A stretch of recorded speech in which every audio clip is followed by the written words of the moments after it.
kynnum glæsilega nýja samlokusíma frá Samsung, Galaxy Z Flip 7 og Galaxy Z Fold 7. Kynntu þér málið á samsungmobile.is.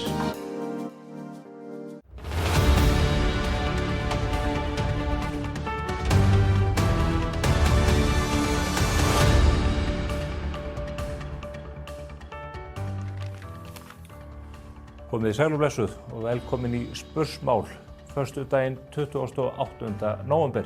Þetta 100. reglubundni þáttur með þessu tagi sem við sendum út síðan úr hádegismóum og það var ánægjuleg samfylgd sem við höfum átt við ykkur áhorfendur og áheyrendur allan þann tíma. Þann 1. desember næstkomandi mánudaginn sem fullveldisdagur okkar, hann markar líka 2 ára afmæli þáttarins og við ætlum að halda upp á það með pomp og prakt með glæsilegum þætti sem við munum senda út frá skemmtilegum stað föstudaginn næsta. Ég ætla að fá hingað til mín góða gesti þennan ágæta föstudaginn, meðal annars Guðrúnu Hafsteinsdóttur, formann Sjálfstæðisflokksins. Þá rennaði líka til mín hingað Benedikt Valsson og Fannar Sveinsson að ræða þátt sem að þeir halda úti á annarri stöð, Sýn, aðeins að gera þá sjónvarpsstöð að nokkur umtalsefni hér á eftir. Áður en að því kemur langar mig til að nefna við ykkur að bókaklúbbur Spursmála í fullum gangi. Við hleyptum honum á Stokkhólmi í apríl og honum hefur vaxið mjög ásmegin. Á miðvikudagskvöldi síðasta settist ég niður með Þór Whitehead, fyrrverandi prófessor í sagnfræði, og ræddi við hann bókina Helförin í nýju ljósi eftir Lawrence Rees. 80 gestir mættu á fundinn. Við tókum hann upp og við ætlum að setja hann í loftið á mánudaginn næsta. Þá getið þið glöggvað ykkur betur á efni og innihaldi þessarar ótrúlegu og óhuggulegu bókar. Í desember, sem rennur í garð núna mánudaginn eins og ég nefndi, þá ætlum við að taka fyrir annað verk, nokkru eldra, og það verk sem hefur haft mikil áhrif á okkur Íslendinga og þann hugarheim sem við höfum búið okkur. Íslandsklukkan eftir Halldór Kiljan Laxness. Ég taldi ástæðu til að taka fyrir eitt af öndvegisverkum hans, núna þegar skólakerfið að bregðast börnunum okkar og hægt að láta börnin og unglingana kynna sér verk þessa mikla meistara. Íslandsklukkan bráð skemmtileg, en hún á líka erindi við okkur með þann boðskap sem hún flytur úr fortíðinni. Ég hvet ykkur til þess að tryggja ykkur eintak í verslunum Pennans, þar sem að bækurnar verða á sérstöku tilboði í desembermánuði. Það fátt betur en að ylja sér við góðar bókmenntir einmitt í jólamánuðinum. Það að mörg að taka í pólitíkinni. Maður hefur fylgst í forundran með atburðarásinni í Ráðhúsinu, þar sem að borgarstjórinn segist enn vona að Norðurál muni borga fyrir raforku sem að Norðurál muni ekki nýta sér eftir að gríðarleg kerfisbilun kom upp í stærstum hluta Kerskálans hjá þessu mikla og mikilvæga fyrirtæki á Grundartanga. Norðurál hefur lýst yfir að þeir hyggist ekki greiða þessa reikninga og það mun að öllum óbreyttu hafa mikil áhrif á starfsemi orkuveitunar. Maður velti fyrir sér þegar stjórnmálamenn stíga fram, horfast í augu við fyrirtæki sem segja við getum ekki borga og við munum ekki borga, en lýsa þeir samt sem áður yfir að þeir vonist þess að menn gera það. Hvort að þeir lifi bara í raunveruleikanum, hvort að stjórnmálamenn í dag sé að horfast í augu við veruleikan eins og hann blasir við. Manni finnst það ekki benda til þess, allavega ekki í Ráðhúsinu, og eitt af því sem mig langar til að ræða við Guðrúnu Hafsteinsdóttur hér á eftir eru útlendingamálin og hvort að stjórnmálamenn á Íslandi sé að horfast í augu við hlutina eins og þeir í raun og veru á þeim vettvangi. Vonandi blessast þessi mál á Grundartanga. Það mikilvægt fyrir orkuveituna, það mikilvægt fyrir orkufyrirtækin og Landsnet, en ekki síst fyrir fólkið á Akranesi sem stólar á þennan mikilvæg og stóra vinnustað í sínu nærumhverfi. Fyrir í dag báru síðan það ægilegu fréttir að Sýn að draga saman seglin á fjölmiðlasviðinu. Fréttir Stöðvar 2 sem hafa verið fastur liður á heimilum landsmanna áratugum saman verði ekki lengur sendar út helgar. Þetta vegna síversnandi rekstrar umhverfis sjálfstæðra einkarekinna fjölmiðla sem verið að kaffsigla með ríkisútvarpinu sem fær sína rúmlega 7 milljarða frá ríkinu úr skatttekjum okkar almennings til þess að halda út þessari starfsemi og reynir í sífellu að þrengja að einkareknum miðlunum. Mér langar til að rifja hérna upp með ykkur örlítið samtal sem ég átti við Loga Einarsson, mennta- og menningarmálaráðherra fyrir á árinu, þegar ríkisstjórn hans hafði meðal annars fyrir tilstilli Flokks fólksins tekið ákvörðun að þrengja með systematískum hætti að Sýn og reyndar þeim miðli sem ég starfa fyrir Árvakur. Sjáið þið hvað stjórnmálamaðurinn en líka spyrillinn höfðum þetta mál að segja.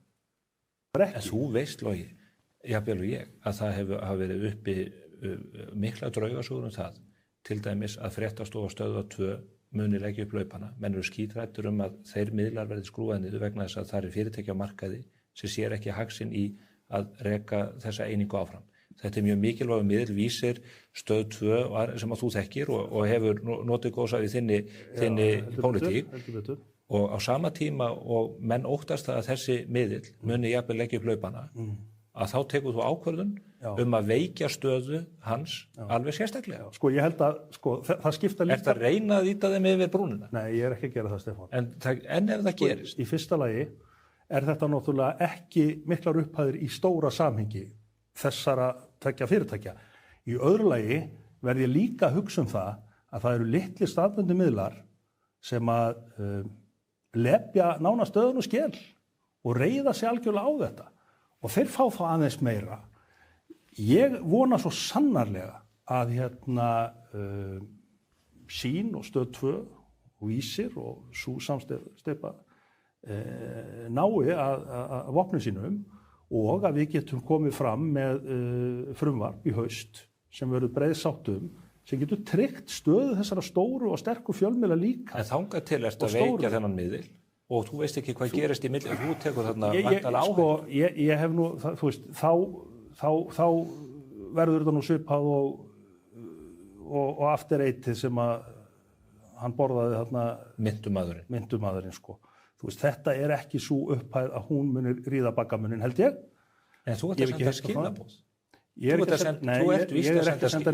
senda skilaboð það. Þú ert að segja að staðbundnu miðlarnir sem segja að taka viðtal við Gunnu á Drottningabraut og Akureyri skipti meira máli fyrir lýðræðið í landinu heldur en þessi stóru miðlar. Ég er að segja að þeir skipti jafnmiklu máli og ég er að segja það að það skipta þeir jafnmiklu máli. Þeir skipta jafnmiklu máli, já. Og það skiptir líka... Getur gegna þeir almannavarnarhlutverki? Fer einhver inn á akureyri.net þegar eldgos brýst út? Nei, en þeir skipta... Það fara 120.000 manns á einni mínútu hér. Þeir skipta máli... Þú segir jafnmiklu? Já, fyrirgefðu, sko, þeir skipta... Þú veist, kannski á ekki að líka svona hlutum saman vegna þess að kannski hafa einhverju leyti ólíku hlutverki að gegna. Þeir fá nú þeir skipta máli vegna þess að það hlutfarslega miklu meira nú þegar. Svo mörg voru þau orð. Stjórnvöld að ýta einkareknu miðlunum fram að brúninni. Það sést á þeim aðgerðum sem verður að grípa til við Suðurlandsbraut núna. Núna stöndum við uppi með það að helgar það aðeins ríkið sjálft sem að flytur okkur sjónarséttir. Ekki einkarekin miðl sem í samkeppni við það gríðarmikla bákn. Þetta góð þróun fyrir lýðræðið? Mikilvægur að halda uppi staðbundnum litlum miðlum sem taka viðtöl við fólk landið þert og endilangt eins og Morgunblaðið og Vísir og Stöð 2 hafa gert eða að tryggja að rekstrargrundvöllur þessara fyrirtækja geti haldið sér. Það í alvörunni svo að stjórnvöldin sem nú eru við lýði í landinu vilji hafa einn fjölmiðil, ríkismiðilinn sem þau hafa tangarhald á og veika eða enga aðra miðla sem geta flutt fólkinu í landinu fréttir. Maður spyr sig þegar maður horfir upp á þróun mála og hvernig þessir sömu stjórnmálamenn svara spurningu frá okkur ef þeir yfir höfuð mæta þá til viðtals. Þetta ekki gott. En við ætlum að eiga hér gott samtal við fyrrnefnda gesti og Guðfinnu Kristínu Bjarnadóttur sem ætla líka að ræða við fæðingarorlofsmál hér í lok þáttarins. Fylgist þið með. En áður en að því kemur þá það Ásthildur Hannesdóttir kollegi minn sem ætla að ræða við ykkur pólitíkina eins og hún birtist okkur á samfélagsmiðlum í vikunni. Fylgist þið með. Jæja, þá enn einni vikunni lokið og við bara færumst alltaf nær nýju ári. Woohoo! Jesús minn! Já, ég held að sé alveg komin tími á nýja orku og nýja tíma. Sko, slík var allavega frétta þurðin í vikunni, sko. Það var bara ekkert að frétta nema bara einhver svona, ég veit ekki, Black Friday auglýsingamenganir út allt. En ég meina, það best að kaupa allt sem að maður sér á afslætti. Styðja við hagkerfið og styðja við þessa girl math hugmyndafræði. Gott að eiga vanta. En allavega, nóg það. Í vikunni átti Queen Þórunn Sveinbjarnardóttir 60 afmæli og við sendum henni árnaðaróskir í tilefni þess. Hún náttúrulega bara lítur ekki út fyrir að vera deginum eldri en 45 ára. Til hamingju elsku Tóta. Snúli Másan alltaf eitthvað að pönkast og pillast. Það eru svona hans æru og kýr. Hann sendi okkur öllum vænapillu á dögunum þar sem hann bað okkur vinsalegast að fara að tala eins og fucking alvöru Íslendingar. Úps, ekki fucking, heldur fjárans Íslendingar. Hann vill að við förum að drattast til að nota á okkur heilabúið og vill allar enskuslettur út úr íslenski tungu, takk. Ég ekkert eðlilega indít, sko. Snúli, þú geitin. Diljá minnst var stödd í útlöndum á dögunum, eins og alltaf, en samt ekki jafn oft og Þorgerður. En hún spígsporaði þarna strætó og torg þar sem hún var, ég veit ekkert hvað hún var, þegar hún allt í einu bara uppgötaði að hún væri stödd á Petit stræti. Það svo viðeigandi. Þetta sko bara svona eins og að maður myndi sjá hann á gangi Dvergaborgir í Grafarvogi eða eitthvað. Alveg mjög svipað. En sko hún Diljá, hún kallar ekki allt ömmu sína og reifur þetta aðeins í lóð þarna í góðum félagskap. Er þetta ekki Ingibjörg Ísaksen? Jú, hún svo mikið æði. Sjá hvað þær eru sætar. Ég meina, já, þú myndir allavega ekki vinna Diljá í sjómann, sko. Það alveg víst. Talandi að rífa í lóð, gummari líkamsræktarfrumuður ekkert að djóka. Sko í vikunni lyfti hann 150 kílóum, hvorki meira en ég minna. Sigríður Andersen hvað? Bobba í Bobba og Inga Sæland létu sig ekki vanta á barnaþing sem haldið var í vikunni. Æ, þær eru svo bestar, bestu vini barnanna. Inga fór líka mikinn á samfélagsmiðlunum og lét hún liði sem hefur verið að véfengja hana hitt og þetta. Bara heyra það. Ekki halda að hún sé ekki að verja víið, sko. Það það eina sem hún gerir alla daga, allan ársins hring. Skammist ykkar bara. Fólk verður nú bara að fá að sníða sér skatt eftir vöxtum hérna, sko. Og það gerir Inga betur en flestir. Simmi Dabbi sagði okkur söguna af Sjálfstæðisflokknum og Valhöll þegar hann deildi fasteignaauglýsingu fyrir Háaleitisbraut 1 með alþjóð. En Háaleitisbraut 1 einmitt Valhöll. Æ, hann svo góði vinur. Hann vill auðvitað bara fasteignin seljist sem allra fyrst og fari helst á yfirverði. Best slípaðasti demanturinn hans okkar. Það var suðrænt og seiðandi yfir sjálfu kónginum í vikunni. Hann mætti sko í alvöru spænst partí í Iðnó og bar auðvitað af langmesta krútið. Svo stilti hann sér upp með King Mark Rutte, hann að NATO-gæjanum í vikunni og vá! Til brosmildari maður en hann? Sko Rutte, meina ég. Sjá sessi, sjá hann glaður alltaf. Kay Frost tók glöð á móti Mark Rutte og athygli vakti hvað hann var geggjuð til fara við móttökurnar. Sjáu hana? Já, það sést sko alveg hverju drekka kristall. Og nei, þetta ekki add. Hérna sko, já, aðeins meira af Mark Rutte gæjanum. Vá! Það grínast með þessa móttökur eða? Veistu það? Tokka Gunn. Hún greinilega bara einhver algjör kalla segull. Þetta atriði bara eins og klippt út úr einhverju rómantískri gamanmynd sem gæti mögulega heitið Ást og endurfundir, kortur í slella eða eitthvað álíka. Nei, ég segi nú bara svona. Æ, hún bara svo ótrúlega velkoming manneskja, hún Þorgerður. Hún bara, já, alltaf eitthvað svo innileg og góð. Bara vertu velkomin, Rutte. Jón Pétur Simsen búinn að fá sér fullsatan að þessu fáránlega einhverjarkerfi sem viðhaldið hérna í öllum grunnskólum landsins. Ég meina halló kalló bimbo, ekki allt í lagi ynda breinhás hjá fólki eða? Það farið að meta einhvernir með einhverjum sokkamælingakerfi. Öklasokkur, íþróttasokkur og drullusokkur. Nei, vitið það, nú okkur Jóni Pétri öllum lokið. Blóm og kransar afþakkaðir. En góða helgi og njótið hérna vel. Fyrst í aðvent á sunnudaginn, muna kveikja á kertinu.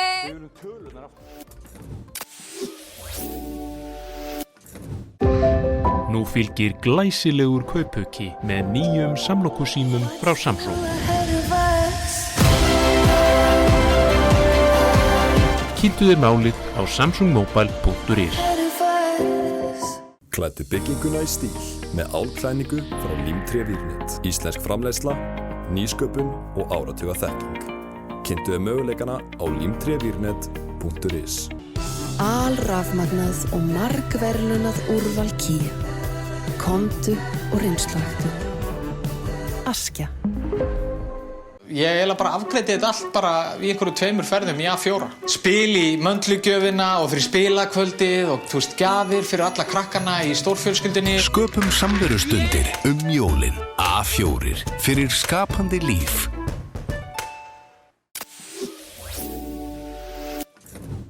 Við þökkum Ásthildi Hannesdóttur kollega mínum fyrir þessa frábæru samantekt á pólitíkinni eins og hún birtist í samfélagsmiðlunum þessa vikuna. En talandi samfélagið, hingað eru konur menn sem að rýna það með sínum sérstaka hætti. Það þeir Fannar Sveinsson og Benedikt Valsson.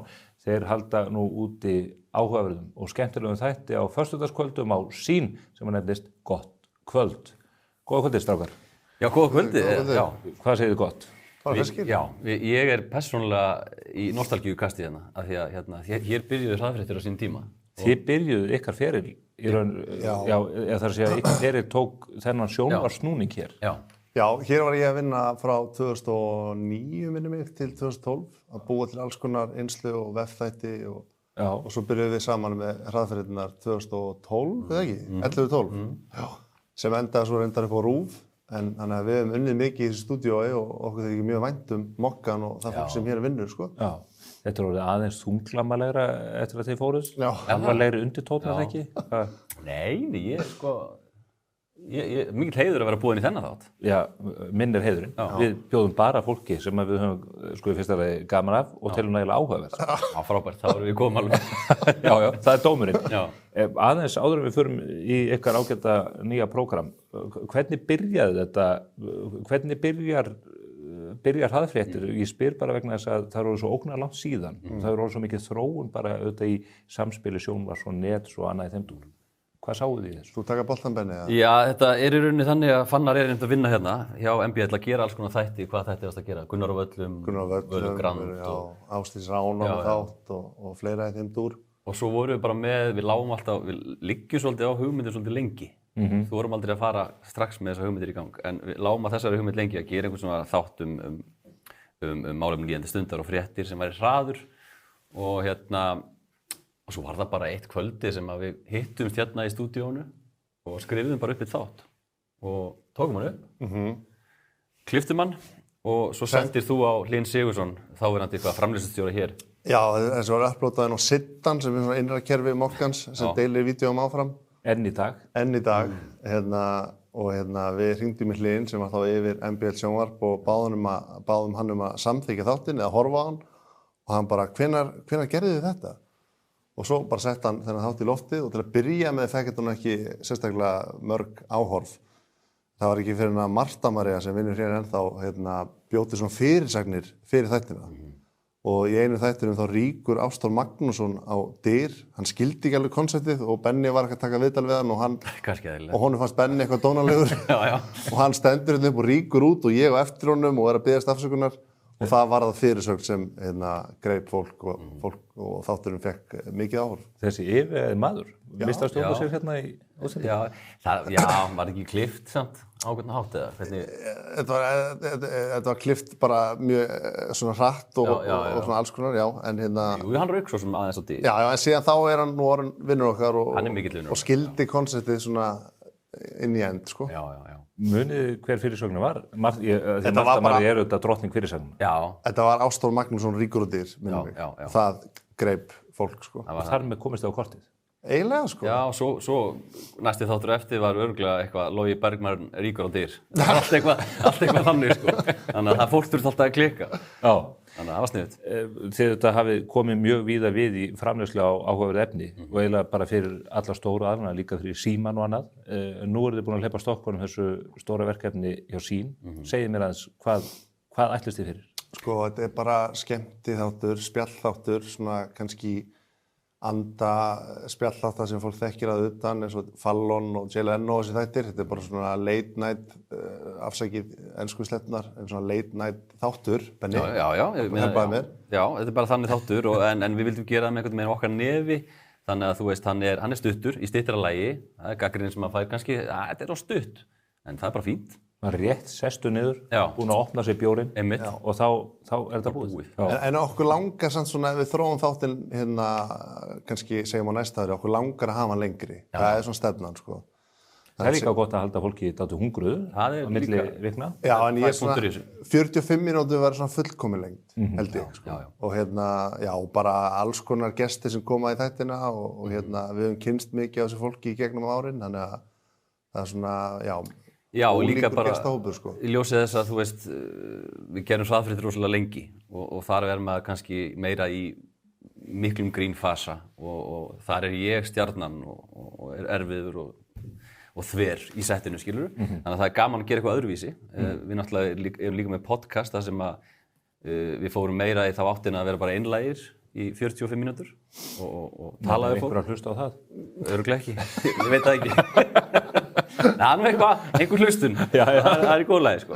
Þið eru líka með hljómsveit, mér finnst það alltaf, og þetta alvöru band, það bara, það úr og grúir af frábærum tónlistarmönnum þarna baka til. Heldur betur. Það var eitt af það sem við settum líka svona ákvæmlega að gera svona þátt, að hafa hljómsveit. Þó það sé kannski kosta eins meira eitthvað, þá bara býra svo til gott væp og stemningu. Þannig að þeir geta alltaf gripið í eitthvað og spilað eitthvað bara hvenær sem sko. Já, það býr til aðra dýnamík. Já. Hvernig fyrir ykkur að fá fólk í þáttinn? Ég hef séð til þess Inga Sæland kom til ykkar, mér hefur þetta lengi dreymt að fá hana hingað, allavega í svona 1 ár, en eru þið með númerið hjá henni? Já, reyndar erum við með númerið hjá henni, sko. Við erum náttúrulega byggt upp gott traust í gegnum árin með þessu fólki. Reyndar var Inga svolítið erfið eftir hún var settist í ríkisstjórn, sko. Ég held að það sé ekki henn að kenna. Ég held að það sé meira bara... Sé aðstofamennir? Já, eða bara einhvern veginn, það sem ekki fyrirtæki verður á þeirra. Að hún kannski hefur ekki, ég veit það ekki, ég var alltaf að senda henni á Facebook, gera það reglulega. Hvað segirðu? Fæ stundum svar, stundum ekki. Þú ert í viðstöðulausum samskiptum við þína framtíðar viðmælendur. Já, það svolítið þannig. Já, ok. Þið að keyra þetta inn í nýja árið? Já. Er það ekki? Jú, þetta er í gangi alveg út febrúar og á hverjum föstudegi og bara, nóga gestum og nóga að gera og svo fannar alltaf út í bæ í einslegunum sem að brýtur þetta upp sem líka gaman. Það þín sérgrein? Það mín sérgrein, sko. Það engin Íslendingur þrautþjálfari í því? Ég segi það nú kannski ekki, en Hvern gætirðu nefnt? Ég veit það ekki. Í innslagagerð? Kannski bara... Er það ekki bara rétt og fallist á þetta? Jú, veist það, þetta segja það. Fyrir þig. Já, takk Stefán. Og biðjast afsökunar? Já, ég biðjast afsökunar. Jú, það er gaman að búti svona léttleika, eða svona létt innstöð með fólki og sína nýja hlið á fólki í pólitík og bara öllu fólki, sko. Og svo Sveppi líka með okkur sem að líka gerir þetta allt betra. Það er rosalega gott að vinna með honum, bara í handritagerð og brainstormi og svo er hann mjög svona... Það hefur góð áhrif á settið. Hann er bara þannig maður. Já. Það er alltaf létt og skemmtilegt og það er allt úr góðri átt, sko. Það er aldrei neitt svona einhver óskiljanlegur undirtótt sem maður getur lesið í. Nei. Föstudagar, fólk að koma þreytt hjá vinnunni, sest niður við sjónvarpstækið, vill komast í léttmeti, heilaleysi, hvað þú vill kalla það. Það hefur verið einokun á þessu markaði, Gísli Marteinn Baldursson á RÚV hefur verið með föstudagskvöldin, vikan með Gísla Marteini. Honum hefur tekist hið ómögulega að gera þáttinn mjög umdeilt. Það er fullt af fólki sem er þreytt á þessu, ekki síst að því að viðmælendur koma allir úr sömu áttina, þetta er alltaf sama liðið og annað í þeim túr. Er þetta einhverju leyti, ég segi ekki til höfus þessu þetta, en funduði fyrir því að það væri gat á markaðnum út af þessari óþreyju gagnvart þeirri framleiðslu? Sko, okkur er lengi langað að gera svona þátt, að hann hafi enda á sín er rauninni bara hrein tilviljun, sko. En jú, maður alveg fundi fyrir því að fólk vill kannski hafa eitthvað annað að velja og ég held að það sé bara mikið þakklæti með það, bæði hjá gestum og áhorfendum. Þátturinn okkar er kannski ólíkur Gísla, það er kannski svona meiri léttleiki kannski svona í... Já, við erum heldur ekki bundnir við vikuna eða fréttir vikunar. Meira manneskjan? Já, okkur langar meira bara að gera eitthvað annað. Fólkið sem er mætt á staðinn að hafa gaman. Já, og það er ekkert sem að, það má tala um allt í rauninni. Þannig að Nei, ég meina að þú veist, það er bara flott að það sé fleiri svona þættir í gangi og Gísli er góður vinnur okkar og hefur gefið okkur fín ráð gegnum tíðina og það er allt gott á milli okkar, sko. Já, ég bara geng út frá því. Eigum við vona á óvæntum uppákomum í vetur, þegar maður sest niður svona föstudegi, er þetta eitthvað sem þarf maður að setja sér í stellingar eða getur maður algjörlega að halla sig aftur og... Nei, það er líka, sem við tölum þetta er svona þáttur sem allt getur gerst, sko. Þannig eins og þætturum sem er í kvöld, er þetta ekki sýnt á föstudegi? Jú. Að þá ef ég fæ aðeins að spoila, þá mun Sigmundur Davíð og ég fyrir að hrekkjalúmast upp á Alþingi. Við höfum reynda gert það áður, sko, en þetta er svona aðeins öðruvísi og mun held ég koma fólki á óvart, sko. Ég væri til að sjá Sigmundur Davíð í feluleik. Já, það er enda gott. Það er næsta einslag, ég trúi að það verður gert. Við erum eins og mikið að velta fyrir okkur fréttum vikuna. Hvernig þið eru þetta að fást við samfélagi? Þið þurfum vantar að fylgjast almennt vel með. Eru þið með vökult auga á svona samtímanum í nærsýninni þar? Svona upp og niður eftir hvernig landið liggur. Við erum með 6 börn samtals. En þó ekki saman? Nei, að vísu ekki, en maður ásvöldi meira í börnunum hans versus annara manna börn. Já, svolítið þannig. Það eru 3 og 3? Það er 3 og 3. Og 2 mjög lítil. Og öll mín eru búin að veiki í vikunni, þannig að ég veit ekkert hvað að gerast, sko. Þú ert alveg út af þig? Alveg út af þig, sko. Mín voru veiki 2 vikur, þannig að það var engin leikskóli í 2 vikur. En komið sterk inn núna mánudaginn. Þetta svona ný tegund af manflu, þegar menn eru farnir að krenka sig eða opna sig í viðtölum vegna veikinda barna sinna. Já. En þetta okkur erfitt. Það alveg, þetta challenge. Ég bara bið áhörundur að íhuga það vandlega hvers konar áraun þetta hefur verið fyrir þess að menjar. Já, segjum við, en konunar okkar eiga mestar hós í skílinn. Já. Það standa vaktina. Svo sem vika með ýmsum tíðendum, en eitt af því sem við erum að horfa inn á núna, nú desember að ganga garð, maður heyrir að flokkarnir eru farnir að huga mikið að sveitarstjórnarkosningunum. Hvernig, þið hafi nú verið í svo miklu samskipti stjórnmálum mikið um tíða? Já. Hvernig haldið að þessi kosningaveturi eftir að leggja sig? Það góð spurning, sko. Það er svo stutt síðan voru kosningar einhvern veginn. Já, tvennar kosningar. Forseta og þingkosningar. Gerðum við ekki þætti kosningar senast? Jú. Upp á RÚV. Forsetakosningarnar og líka bara alþingiskosningarnar. Þannig að ég veit ekki hvort að fólk sé almennt orðið kosningaþreytt. Ég átta mig ekki alveg á því, sko. Hvenær eru kosningar núna? Bara í vor. 16. maí. 16. maí, ok. Já, mitt. Já, sveitarstjórnarkosningar, það ég svona minna pæli í því einhvern veginn svona dag frá degi. Fer ekki eitthvað aðeins minna fyrir því, eða hvað? Já, það að verða upptaktur borginni, þetta menna velta við sig hverju verða oddvitar í borginni. Já. Annað, þið munum nú eftir Hilmari Gunnarsinni sem var hér með barnablaði meðal annars á bókanum, með Mosfelling. Já, hann er að tengja sig í pólitíkina. Það er bara geggjað. Hann er bjóðsir hans sem oddviti fyrir Sjálfstæðisflokkinn í Mosfellsbæ. Já. Okkar maður. Það hefur reyndar engin potað í okkur. Ég ofta að hugsa það, sko. Ég var einmitt að velta yfir, en nú leita flokkarnir yfirleitt logandi ljósi af fólki sem er bæði þekkt og skemmtilegt og ég held að þið uppfyllir nú báðar þær kríteríur. Já, kannski. Ekkert verið að vera í vinnu? Sko, það er bara svona martröð að vakna. Ég myndi vakna upp á Alþingi á morgun og ég var að vinna þar eða þetta er bara mín versta martröð, sko. Þú getur verið að hrekkjalómast allar. Já, reyndar, sko. Með Sigmundi Davíð. Já. En það er bara þetta að þurfa að hafa skoðun á öllu, sko. Mér finnst ég ennþá svo ungur að ég svona veit stundum ekki hvaða skoðun ég hef á hinu og þessu. Jú, það má moka meira og það má passa það að börn fái pláss á leikskóla og eitthvað svona, en þegar kemur að svona erfiðum stórum málum að þá er ég stundum bara eitthvað, ég veit ekki hvað mér finnst þetta. Þið vilja halda ykkur í hinnum óbærilega léttleika? Já. Kannski það meira þannig, sko. En ég vil líka hugsa hvaða málefni verður sett á oddi núna? Er áfram bara borgarlínan og leikskólaplássið? Hvað er málið með leikskóla? Ég skil ekki. Eins og ég segi stundum, þeim tókst að senda mann til tungsins 1969. Af hverju ekki hægt að útvega nógu mörg leikskólapláss í Reykjavík? Hækka launin held ég bara, sko. Ég held að vanti bara starfsfólk inn á leikskóluna. Er það málið? Þeir eru líka miklaðir, gjarnan, sko. En þú ert nú stjórnmálafræði menntaður, sko. Þú ætti nú að vita eitt og annað, sko. Í stjórnmálafræði? Já, og fjölmiðlafræði. Þú ert að meina þetta? Ég er að meina þetta, sko. En liggur það ekki beinast við að þú farir í framboð? Fyrir hvaða flokk myndir þú farir í framboð? Yes! Nei. Vissi það kemur eitthvað svona frá þér. Já, það er nú það, sko. Nei, ég hef kosið alls konar gegnum tíðina og það er einhvern veginn. Nei, ég finnst fínt að vera bara óflokksbundin alveg. Já. Ég held ég ætti að halda með það, sko. Er það ekki bara atvinnunar vegna? Jú, ég held það, sko. En þú Fannar, hvað? Jú, það er sama svar á Benni, sko. Við höfum aldrei verið bundnir í einu flokki, sko. Okkur þykir mjög vænt fólk bæði til hægri og til vinstri og í miðinu og allstaðar, sko. Og það er svolítið það sem við tökum líka úr eins og bara hraðfréttum, að við komum staði, þetta fólk oft mjög umdeilt og það skrifaðir alls konar hlutir hinn og þessa. Ég vil segja að 99,9% af þessu fólki er bara æðislegt fólk, sko. Hvaða fólk myndur undanskilja í þessu sambandi?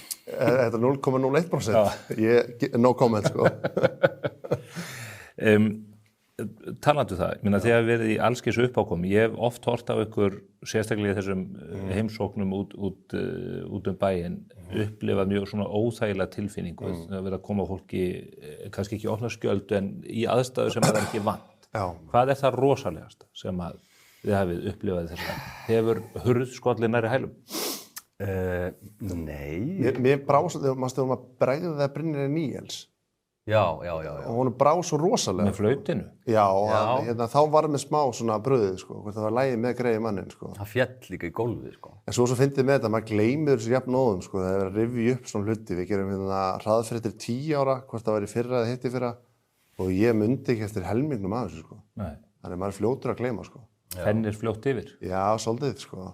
Já, við eigum svona okkar uppáhalds bara atriði líka, skilur við, eins og Raggi Bjarnar, tölum oft hann var bara 10 gestur í hraðfréttum, það var mjög gaman á okkur og við góðu vinnir hans. Alltaf góður? Já, alltaf góður og Já, fættu 22. september? Já. Ég man ekki hvað ár. Já. Bara við deildum saman afmælisdegi. Já, það er enda mjög nett, Hann gaf nú aldrei upp hvað hann var að kjósa mikið til dæmis. Nei, hann passi það upp á það. En hann var nú svona sjálf uppbyggður atvinnurekandi, var það ekki? Jú, bara góð sögn. Já. Það er kannski óþægilegast þegar maður er að reyna að bera undir fólk einhverjum svona skrýtnar hugmyndir og maður veit ekki alveg hvernig fólk tekur í það. Ég er ekki með neitt dæmi okkur núna. Nei. En svona, það er svona að taka sénsinn og spyrja, sko. Já, til dæmis við gerum eitt gott innslag með Salman Tamimi. Já. Það var svona hryðjuverkatengingin, einhvern veginn í það innslag. Og það var skrítið að bera þá hugmynd upp, en hann hafði náttúrulega gríðarlegan húmor. Og var þá ekki eitthvað svona umræða eitthvað svona fordóma gagnvart múslimum og við ákveðum að taka þetta bara alla leið og ég var í hlutverki einhvers svona vitleysing sem fer heim til hans og allt tengt hryðjuverkastarfsemi, hnífapörnur, vopn og veiðistöngin basúka og þú drepur okkur öll og eitthvað svona. Og hann hafði húmor fyrir þessu? Gríðarlegan húmor og þakkláttur fyrir það. Skemmtilegt innslag. Gott kvöld í fullum gangi á föstudögum. Núna í kvöld, hvet fólk til að horfa á þennan góða þátt hjá okkur, hef gaman að þessu. Hvað þið með annað á prjónunum? Ég veit að þið að reka ykkar eigið framleiðslufyrirtæki. Eru spennandi hluti sem þið getið sagt frá? Ekkert akkurat núna. Þetta er svona, við erum svolítið mikið bara í þessum þætti núna. Það er ekki tími fyrir neitt annað, því við erum líka bara með hlaðvarpið sem kemur 3 í viku. Þannig að þetta er eiginlega nóg.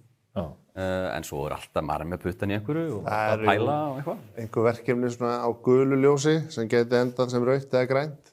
Það tekur alltaf Pálmi Guðmundsson, félagi minn sem var nú lengi á Símanum og svo hér á Mokkanum var í viðtali á Gísla Frey Valdósinni í þjóðmálum, áhugaverðu viðtali. Mjög áhugavert, svona bransatal. Já, algjörlega. Hann er að tala um hvað svona hugmyndir taka langan tíma í raun, hvað fæðingartíðirnar geta vara lengi. Því sem sitja lengi á hugmyndum, það er reynslan. Já. Það er þannig. En stundum gerist þetta hraðar og ef hugmyndin er frábær og góð þá bara er keyrt á það strax en það er allt gott að láta hana malla eins. Já, ég held að það sé líka kannski sem að fólk mætti gera meira, bara leiða þeim að malla, sko. Stundum kemur þetta græna ljós kannski bara, þið eru að skilja þessu bara eftir 3 vikur eða mánuð og þannig að það er einmitt fínt að gefa sér tíma í undirbúning og skrif og svona. Láta þetta gerjast? Já, svolítið, sko. Það er líkillinn aðeins veldig, sko. Það er líka mikilvægt að rökkva stökkva stundum. Já, en við hefum svolítið gert mikið af því í gegnum tíðina. Að rökkva stökkva? Já, ég finna einhvern svona meðalveg í þessu. Það borgar sig, en ein góð regla sem að ritstjóri Morgunblaðsins, Davíð Oddsson, bent á að maður á aldrei að stökkva yfir lækinn fyrir maður kemur að honum. Þetta er góð punktur. Mjög góð speki, sko. Er það ekki? Við förum með það inn í helgina. Takk þú kærlega fyrir komuna. Takk fyrir að bjóða okkur, takk. Hvet ykkur til að fylgjast með þessu þætti í kvöld, alltaf ánægilegt að fylgjast með sprelli gósunum á sín núna á föstudögum, en hér handan við hornið er það Guðrún Hafsteinsdóttir formaður Sjálfstæðisflokksins. Hún siglir krappan sjó með flokkinn sem að lengi vel var burðarás í íslensku stjórnmálum, en er það kannski ekki endilega lengur. Fylgjast þið með.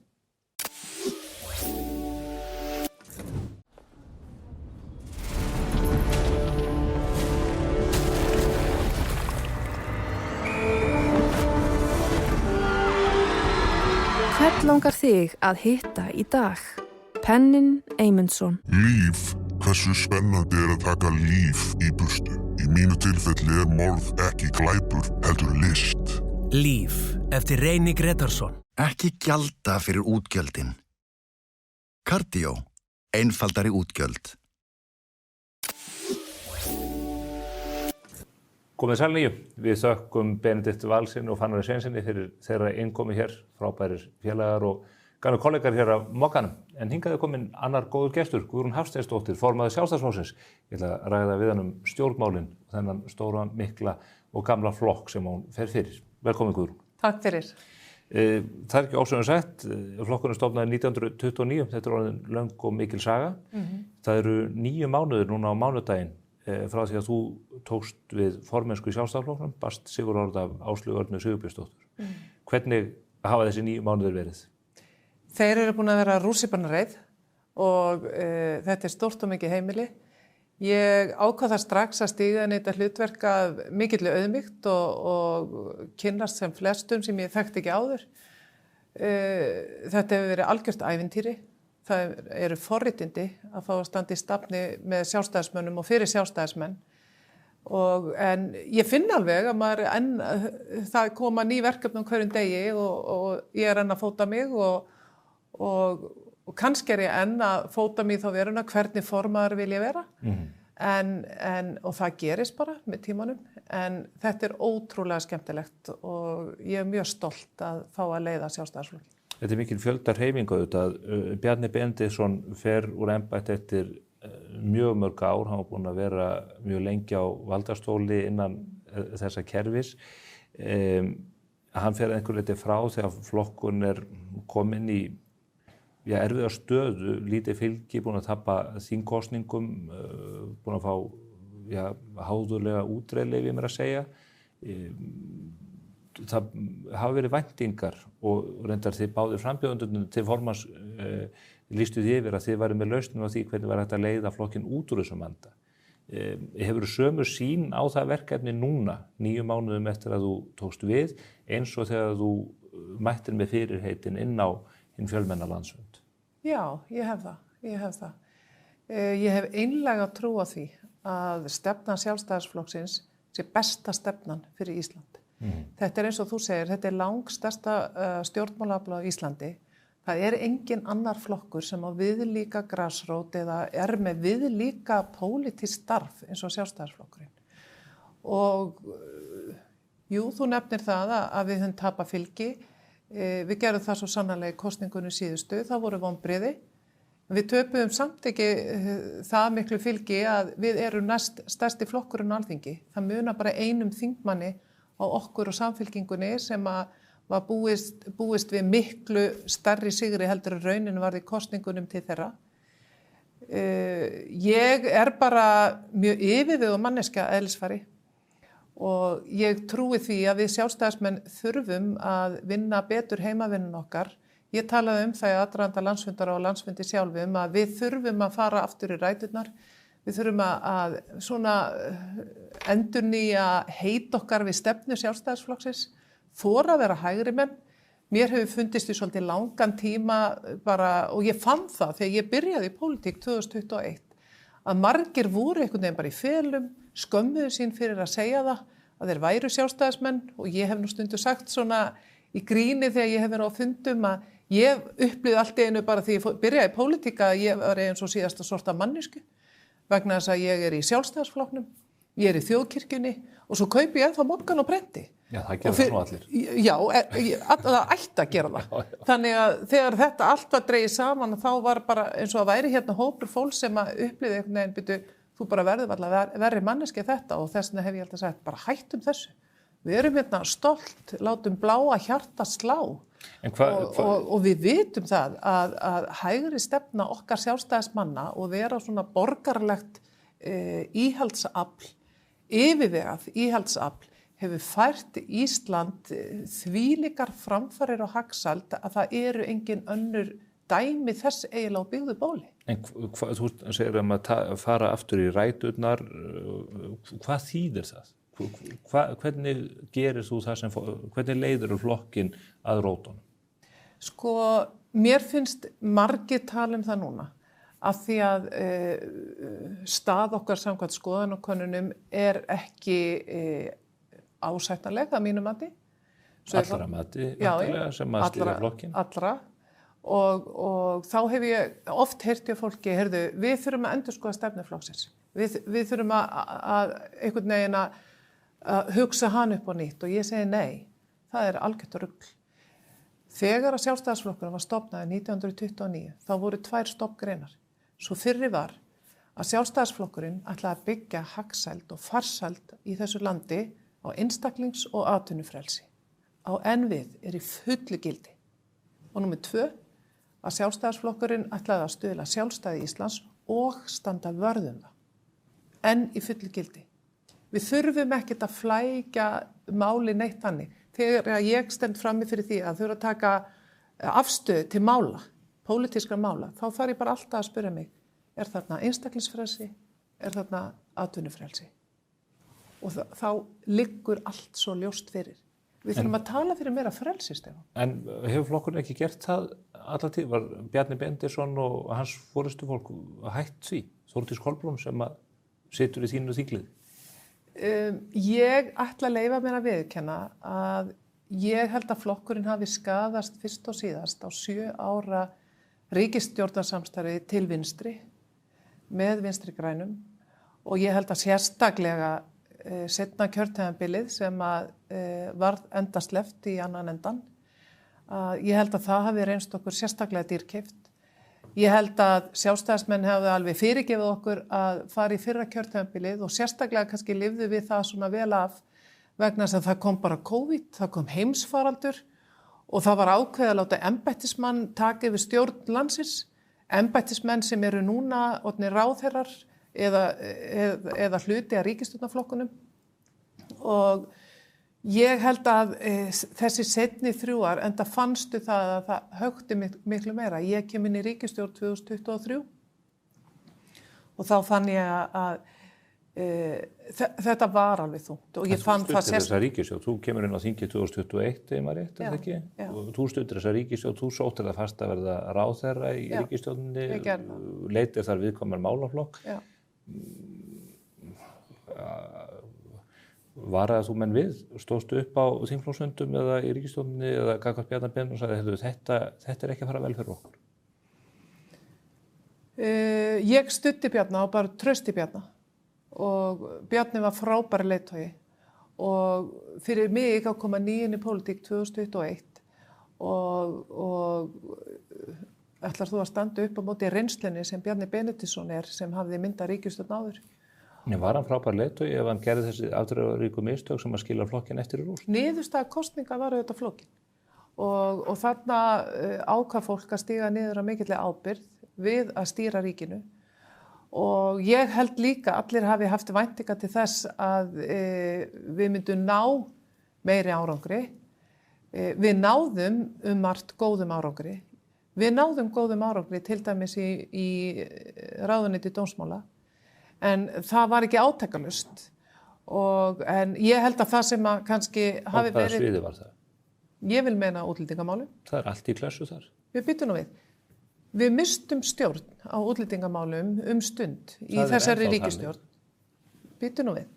Þið fluttuð inn frá Palestínu fólk sem að þið vitið ekkert hvað hann gefur. Það er allt í rugl. Lögreglan byttum nú aðeins. Er algjörlega ráðalaus. Árið 2022 og 2023 mistum við algjörlega stjórn á málefnum hælisleitenda. Þá komi á hvoru ári fyrir sig 4.500 umsóknir hingað til lands sem var algjörlega út í korti samanborið við öll önnur ríki Evrópu.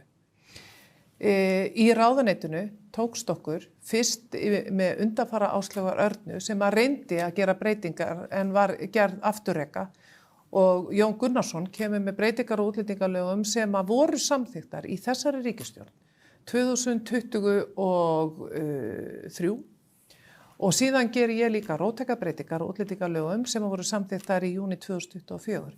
Frá þeim tíma hefur umsóknum fækkað 70%. 70. Þær eru núna í dag tæplega 1500. Þar að veru tæplega 1000 frá Úkraínu. Þannig að við höfum náð markverðum árangri í að ná stjórn á þessum málaflokki. Ég einsetti mér það þegar ég kom inn í ráðuneyti 2023 að fækka umsóknum, að ná niður kostnaði og tryggja öruggan brottflutning þeirra sem ber að fara frá landinu. Sjálfstæðisflokkurinn er búinn að vera með þennan málaflokk öll þessi ár. Þetta er allt í klessu. Þetta var það áhrif, djúpstæð áhrif á skólakerfið, þetta hefur djúpstæð áhrif á heilbrigðiskerfið. Reykjanesbær líður fyrir þetta eins og við sjáum. Borgarbyggð er í stökustu vandræðum út af einhvers konar flóttamannabúðum sem er búið að reisa án samþykkis þeirra við háskólann Bifröst. Þetta er bara allt í klessu.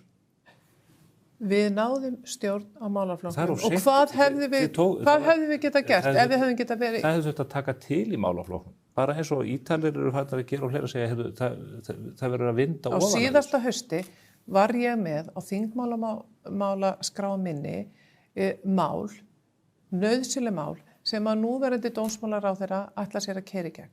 Mér finnst það líka eftirtektarvert, mér finnst það jákvætt og það er gott að flokkar sem hafa staðið í vegi fyrir breytingum á Alþingi Íslendinga en sitja nú í ríkisstjórn skuli ætla að taka upp mál sem að við ætlum að keyra í gegn á síðasta þingi. Eins og til dæmis lokaða brottfararbúðir. Þetta tekur hins vegar rosalega tíma og meðan horfir samfélagið almenningur í Íslandi upp á þróun sem að verða hér eins og í nágrannaríkjunum.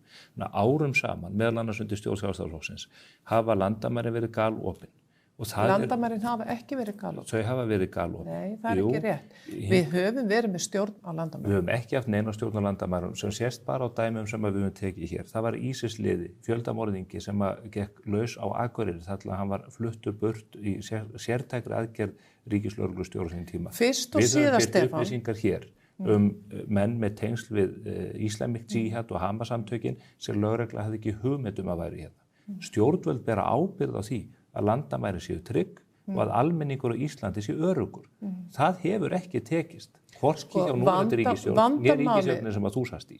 Vandamálið til dæmis með þennan gríðarlega fjölda hælisleitenda sem hingað koma árunum 22 og 23 hafði í raun ekkert með landamærin að gera. Fyrst og síðast var þetta það að við vorum með galna útlendingalöggjöf. Við vorum hér með sér íslenskar málsmeðferðarreglur sem ekkert annar ríki í Evrópu er með. Þannig að við urðum segull hingað, við vorum með til dæmis allt annar og miklu veikari umgjörð í kringu fjölskyldusameiningar. Hver setti þessar reglur? Nú kem ég að því. 2016 var ákveðið á Alþingi Íslendinga að semja ný útlendingalög í þverpólitískri sátt, Stefán, allra flokka. Og þú veist það, jafnvel og ég, að þegar þú leggur að stað í svona vegferð að þú endar í lægsta samnefnara. Ótta proppið fór fyrir þess að nefnd á bestaflokknum ef ég maður rétt? Þarna voru mistökin gerð á Alþingi Íslendinga fyrst og síðast. Við héldum einhvern veginn að við getum verið hér á norður héra með allt öðruvísi útlendingalöggjöf heldur en öll löndin í Evrópu og þar að leiðandi urðu við svo veik fyrir hvað maður að segja, þessum fjölda sem að ákvaða komingu og gleymdu því ekki að í kringum þetta hælisleitendakerfi er bara mjög mikið líka skipuleg glæpastarfsemi. Þar sem að það er flætt hingað inn í landið, lögreglan er að fást við þetta og það er mjög alvarlegt, það er mjög alvarleg staða og við verðum að gefa lögreglunni tækifæri til þess að starfa hér og vera með sömu heimildir eins og lögreglun hefur í löndunum í kringum okkur. Þannig var það ekki. Þess vegna var það mikið ánægjuefni á síðasta ári þegar að okkur tókst undir minni forystu í dómsmálaráðuneytinu að keyra í gegn breytingar á lögreglulögum sem að Björn Bjarnason lagði fyrst fram og Alþingi Íslendinga hafði alltaf komið í veg fyrir og meðal annars Vinstri grænir á síðasta kjörtímabili að lögreglan gæti starfa hér með sömu heimildir eins og lögreglan í löndunum í kringum okkur. Hvernig höldum við að við getum einhvern veginn ráðist eða ráði við skipulagða glæpastarfsemi ef að lögreglan hér á að keyra á Austin Mini og meðan að lögreglan hér í löndunum í kringum okkur er á RAM eða einhverju súbeti eða skriðdrekum.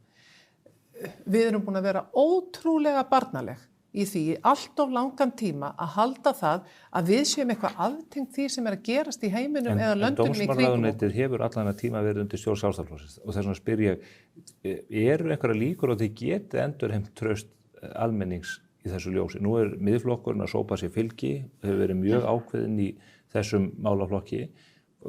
Hvernig getur þú sannfært fólk það að þetta verði í lagi núna? Fyrst að þetta var í klessu. Ég var að segja það. 2013, 14, 15, 16, 17, 18, 19, 20, 21, 22, 23 og 24. Ég var að segja það, Stefán. Ég kom inn í þetta ráðuneyti 2023. Ég náði 18 mánuðum í þessu ráðuneyti og 18 mánuðum náði ég að gera breytingar sem var þess valdandi að umsóknum fækkaði 70%. En landamærin eru samt sem áður ennþá opin. Þið senduð heila þotu til Palestínu og fluttuð hér inn stóran hóp fólks sem þið vitið engin deila á. Fjölskyldusameiningar enn í fullum gangi. Þetta hlær að ykkur. Það er búið að þrengja mjög af fjölskyldusameiningum. Þær eru orðnar hvað þingstar hér í samanburði við löndin í kringum okkur. Ég var alfarið á móti því að hér væri verið að taka hér framhjá eða fólk hingað, af því þú ert nú að nefna hérna hópa frá Palestínu og hvað það heldur þegar einstaklingar hér í samfélaginu voru að fara að landamærunum í Egyptalandi til þess að ná fólki út sem enginn vissi deila. Þessi hópur allavega sem kom að Ísraelska leyniþjónustan var búin að fara yfir þann hóp og svo framvegis og var búin að skanna það fólk sem hingað kom. En það gengur náttúrulega alls ekki að hér sé eitthvað samtök sem kalla sig frjáls félagasamtök að þau sé einhvern veginn með mútugreiðslum og öðrum að taka fólk yfir landamæri sem eru lokuð og koma því fólki hér inn í landið. Það gengur engan veginn. Voru þetta mútugreiðslur heldur? Já, ég ætla að leiða því líkum. Að þegar að fólk hér með einhverja safnanir í gangi og fer með peninga út og að greiða fyrir ákveðna þjónustu eins og einhverju sagði, á einhverju skrifstofi í Kaíró eða hvar sem það nú var, að fyrir hvað ert að borga mjög háar fjárhæðir. Mér langar aðeins, við getum rætt útlendingamálin hér áfram eins og við að gera alla Evrópu og þetta enn í ólestri þó að það sé ekki hægt að fá samtal við blessaðan dómsmálaráðherrann þau mál. Ég vil ítreka það og ég sagði það þegar ég var í dómsmálaráðuneytinu. Það gengur ekki fyrir svona lítið landi eins og Ísland að ætla að taka hér á móti þúsundum hælisumsókna eða mörg hundruð. Ég við að leggja áherslu á það. Við höfum undirgengist alþjóðlega sáttmála eins og flóttamannasamning Sameinuðu þjóðanna að við ætlum að hjálpa fólki sem er í alvarlegri neyð og er í hættu með líf sitt. Við höfum til dæmis ekki í mörg ár tekið á móti kvótaflóttamönnum sem eru sannanlega með stöðu flóttamanns og sitja einhvers staðar í flóttamannabúðum og komast hvergi. Við leyfðum því að gerast að hingað kæmi fólk sem var jafnvel í einhverjum stóru stíl komið með vernd í öðru ríki. Og ég hef sagt það alltaf að ef við ætlum ekki að breyta lögunum eins og okkur tókst að gera á síðasta ári. Ef þú komið vernd í öðru ríki þá áttu ekkert erindi að sækja annar staðar, að þá munum við eyðileggja þetta kerfi. Og þeir sem að virkilega í brýnni í lífshættu og neyð og þurfa á því að halda að fá vernd okkar, að þeir fá hann ekki. Þess vegna eigum við að einblína það að taka hér kvótaflóttamenn inn til landsins og ég held að það get ekki verið nema kannski einhverju tugir eða kannski innan við 100 á ári. Og það hefur að gera vel. En þú segir, það búið að þrengja kerfið. En það þarf að gera betur. Kerfið þó eins og það er. Þið Bjarni Benediktsson tókuð ákvörðun það hér í einhver ótrúlegri senu að afturkalla brottflutninga á ungu dreng sem átti að fara til Spánar, sem hafði fengið alþjóðlega vernd þar, gat fengið mun betri læknisþjónustu á Spáni vegna sértækrar þekkingar heilbrigðisstarfsfólks þar. Þið bara lúffuðu fyrir Vinstri grænum og þetta fólk hér núna í okkar landi, líður vonandi vel og fær hér góða þjónustu, en hefði fengið betri þjónustu og átti með réttu að fá þjónustun á Spáni. Af hverju eigum að trúa því að þú takir á þessu núna? Þegar þú tókst þessa ákvörðun að því virtist í skjóli nætur og einhverju óðagoti á sínum tíma? Sko, ég man nú ekki betur en að þú hefði nú gert grín að því, Stefán, og ég var sofandi, sko, þegar þessi atburðar áttu sér stað. Ekki tókstu ákvörðunina sofandi, það varst þú sem að skipaði lögreglunni að samkvæmt beiðni forsætisráðherra og formannsflokks míns. Gerði ég það. Þá gerði ég það. Og þá voru nú bara margir ráðherrar í ríkisstjórn Íslands búnir að vera hamast og hringja hérna út á suður. Ekki hringdi ég sem dómsmálaráðherra nokkurn mann vegna þess að ég var sofandi. En þetta var röng ákvörðun. Miðað við þetta, þú segir, við viljum hafa kerfið skýrt, við þurfum að þrengja skilyrðin, en svo farðu að taka ákvörðun sem að gengur þvert á það. Já, ég get alveg tekið undir það að þetta var ekki góð ákvörðun. En hvað átti ég að gera sem ráðherra í ríkisstjórn Bjarna Benediktssonar þegar að forsætisráðherra óskar eftir því að þessu flutningi verði senkað einhver tíma? Þið vissu nákvæmlega hvað það þýddi. Þú ætti bara að segja nei við hann. Menn þurfa stundum bara að standa í lappirnar. Þáverandi félagsmálaráðherra var búin að segja það að lögreglan væri að brjóta á réttindum fatlaðs barns. Ætlar ekkert að taka tillit til þeirra þungu ásakana. Eftir situr að þáverandi félagsmálaráðherra hefur aldrei svarað hvaða heimildir hafði hann fyrir því vegna þess að ég frestaði Ég frestaði brottför þessa einstaklings til þess að kanna það hvort að lögreglan væri að brjóta á réttindum. Það búið að fara í gegnum allt ferli sem þeir búin að byggja upp varðandi kærunefndur annað þeimdur. Niðurstaðan var svo að það átti að flytja hann á spítalann. Ég veit ekki betur en þetta hann hafi farið til Spánar síðan á einhverju tímapunkti eftir það og fengið það þjónustu komið tilbaka þannig að það var ekkert mál að flytja hann á milli landa. Þetta ástæða þess að almenningur í Íslandi spyr sig hvað þetta fólk að hugsa? Hvar eru hagsmunir Íslendinga? Það voru ásakanir frá ráðherra í ríkisstjórn Ísland að það væri að vera að brjóta á réttindu fatlaðs barns. Í pólitískum tilgangi og það sáu allir í gegnum það. Blindur maður sá hvað Guðmundur félagsmálaráðherra var að fara með þessu. Það breytir því ekki að í ríkisstjórn Ísland skipstjóra þeirri skútu sem forsætisráðherra. Þetta fjölskipað stjórnvald. Já. Þetta var þín ákvörðun. Þetta var mín ákvörðun eftir beiðni formann Sjálfstæðisflokksins til mín. Þannig að hann ber ábyrgð á þessu. Ég ætla ekki að firra mig þeirri ábyrgð að ég sem dómsmálaráðherra á þessu augnabliki tók ákvörðun að fresta brottför til að kanna það hvort að lögreglan hefði brotið á réttindum barns. Og hvað kom í ljós? Það kom ekki til ljós. Þetta var bara tóm þvæla. Þetta var tóm þvæla, Þannig að ef einhver leyfir sér að koma með gífurinnum eins og þetta fólk alla hérna gerir, að þá hægt að setja allt í uppnám og Íslands samfélag setur uppi með 100 miljóna kostnað gríðarlegan þunga inn í heilbrigðiskerfinu sem réttu, samkvæmt alþjóðlegum reglum, hefðu átt að falla á spænsk stjórnvöld. Já, þeir sem letu líka þung orð falla eru núna hluti af ríkisstjórn Íslands, sitja á Alþingi sem stjórnarliðar eða jafnvel í ríkisstjórninni, letu líka þung orð falla. Þú veist það jafnvel og ég að það voru til dæmis bara þingmenn Viðreisnar og samfylkingar sem að letu mjög þung orð falla í kjölfarið á þessari atburðarás og eftir þessari atburðarás. Við getum tekið annað dæmi að ég var ekki sátt við það að formaður allsherjar- og menntamálanefndar skildi líka hafa afskipt af því núna í vetur að veita einstaklingi hér ríkisborgararétt sem átti að vísa frá landinu. Þannig að öll þessi mál eru flókin og það í gegnum tíðina eru búið að gera örugglega fullt af mistökum, Stefán. Fyrst og síðast það þannig. Það eru lög í landinu sem öllum ber að fara eftir. Það eru hér útlendingalög. Útlendingalögin okkar þurfa að vera jafn skýr og þau þurfa að vera eins og í löndunum í kringum okkur. Annars verður við segull hér á þessa hælisleitendur og við munum fá hér yfir okkur hólskeplu fjölda sem við ráðum ekki við. Við erum búin að því skaðin skeður. Sjáðu myndbandið með Palestínu-arabanum á mótorhjólinu veifandi árásarrifli hérna niður á Granda. Hvernig heldur að almenningi verði þegar að fólk átt að sjá því að hér hefur hreiðrað sig fólk sem reiðubúið til að koma svona fram við samfélag sem búið að veita því skjól. Og við höfum að taka af því að fullri hörku. Hvernig eigum við að taka á þessu manni? Þessi maður til dæmis braut vopnalög og hann mun líklega hljóta bara refsingu fyrir það. Já, og ég sé skattgreiðandi með bara borga fyrir hann hérna á 5-stjörnu hótel upp á Hólmsheiði eða í 9-20 milljarða fangelsi sem það ætlaði að reisa. Af hverju sendið þennan mann ekki upp í flugvél og til síns heim og segja bara takk fyrir ekkert? Já, það mun væntanlega gerast. Nú veit ég ekkert stöðu þessa manns. Ég hef ekki hugmynd það. Ég veit ekkert hvort að þetta sé hælisleitandi og siti hér með vernd frá Íslenska ríkinu til þess að vera hér. Þetta bara maður sem að kemur erlendis frá. Við vitum það ekki. Við vitum það nákvæmlega. Þú veistu að þetta sé hælisleitandi? Nei, ég veit að þessi maður kemur erlendis frá.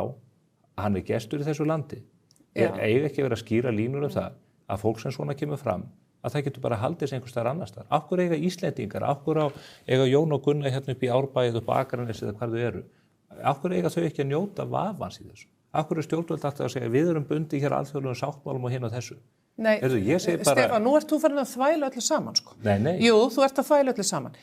Ég var með það á þingmálaskrá á síðasta þingi að afturkalla vernd einstaklinga sem gerast brotlegir við íslensku lög. Núverandi dómsmálaráðherra að koma með þessi lög og það vel. Þannig að ef einstaklingur sem hefur hlotið vernd okkar hér brýtur alvarlega af sér eða margítrekað að þá á hann það hættu að vera sviptur vernd sinni. Það líka stór ákvörðun að taka að svipta fólki vernd sinni. En ef þú ætlar ekki að haga þig hér í þessu landi, þá þetta niðurstaðan. Svo erum við líka hér og það hefur mér þótt vont núna síðustu vikur í umræðinu að mér finnst fólk þvæla öllum útlendingamálum í einum potti og hræra vel í. Við erum með stærsta hluta af erlendu fólki hér á Íslandi fólk sem hér með dvalarleyfi og kemur hingað til að vinna. Það fólk í vinnu, greiðir sína skatta, tekur þátt í því að reka íslenskt velferðarsamfélag og það í langflestu tilfellum vel. Auðvitað í því mengi sem hér við erum með tæplega 80.000 íbúa hér núna sem að erlendu bergi brotnir. Auðvitað í því mengi tekur fólk feilspor. Það gerist eitthvað í þeirra lífi þannig að það keyrir of hratt eða það meiðir einhvern annan. Þetta snýr nú bara skipulagðri glæpastarfsemi vopnalögum og slíku. Já, og við erum að taka Ríkislögreglustjóri sendi frá sér skýrslur og hér vaða upp mafíu hópa frá Albaníu, Palestínu, Svíþjóð, ég veit ekki hvar og hvar. Óásættanlegt. Þetta fólk með dvalarleyfi hér, mögulega atvinnuleyfi. Þegar í ljós komið að þetta fólk að hegða sig með þessum hætti. Þarf eitthvað að ræða það frekar hvernig við eigum að bregðast við? Nei, ég ekkert að segja það.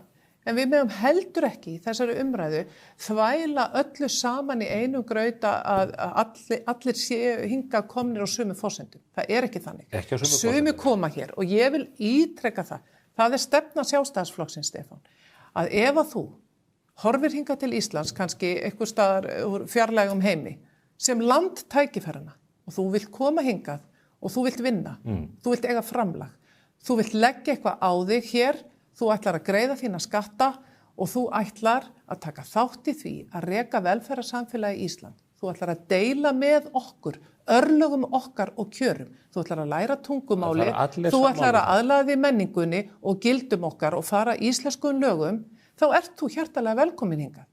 Svo erum við með annan hóp sem ætlar að koma hingað, ekki eiga neitt framlag, ætlar ekki að taka þátt í þessu samfélagi, ætlar ekki að deila kjörum með okkur, ætlar jafnvel að flytja óminningu sína hingað með sér hingað til lands. Við þetta fólk segja, þið geti ekki verið hér og þið geti ekki komið. Þið gerðu þetta til dæmis bara í leigubílalöggjöf.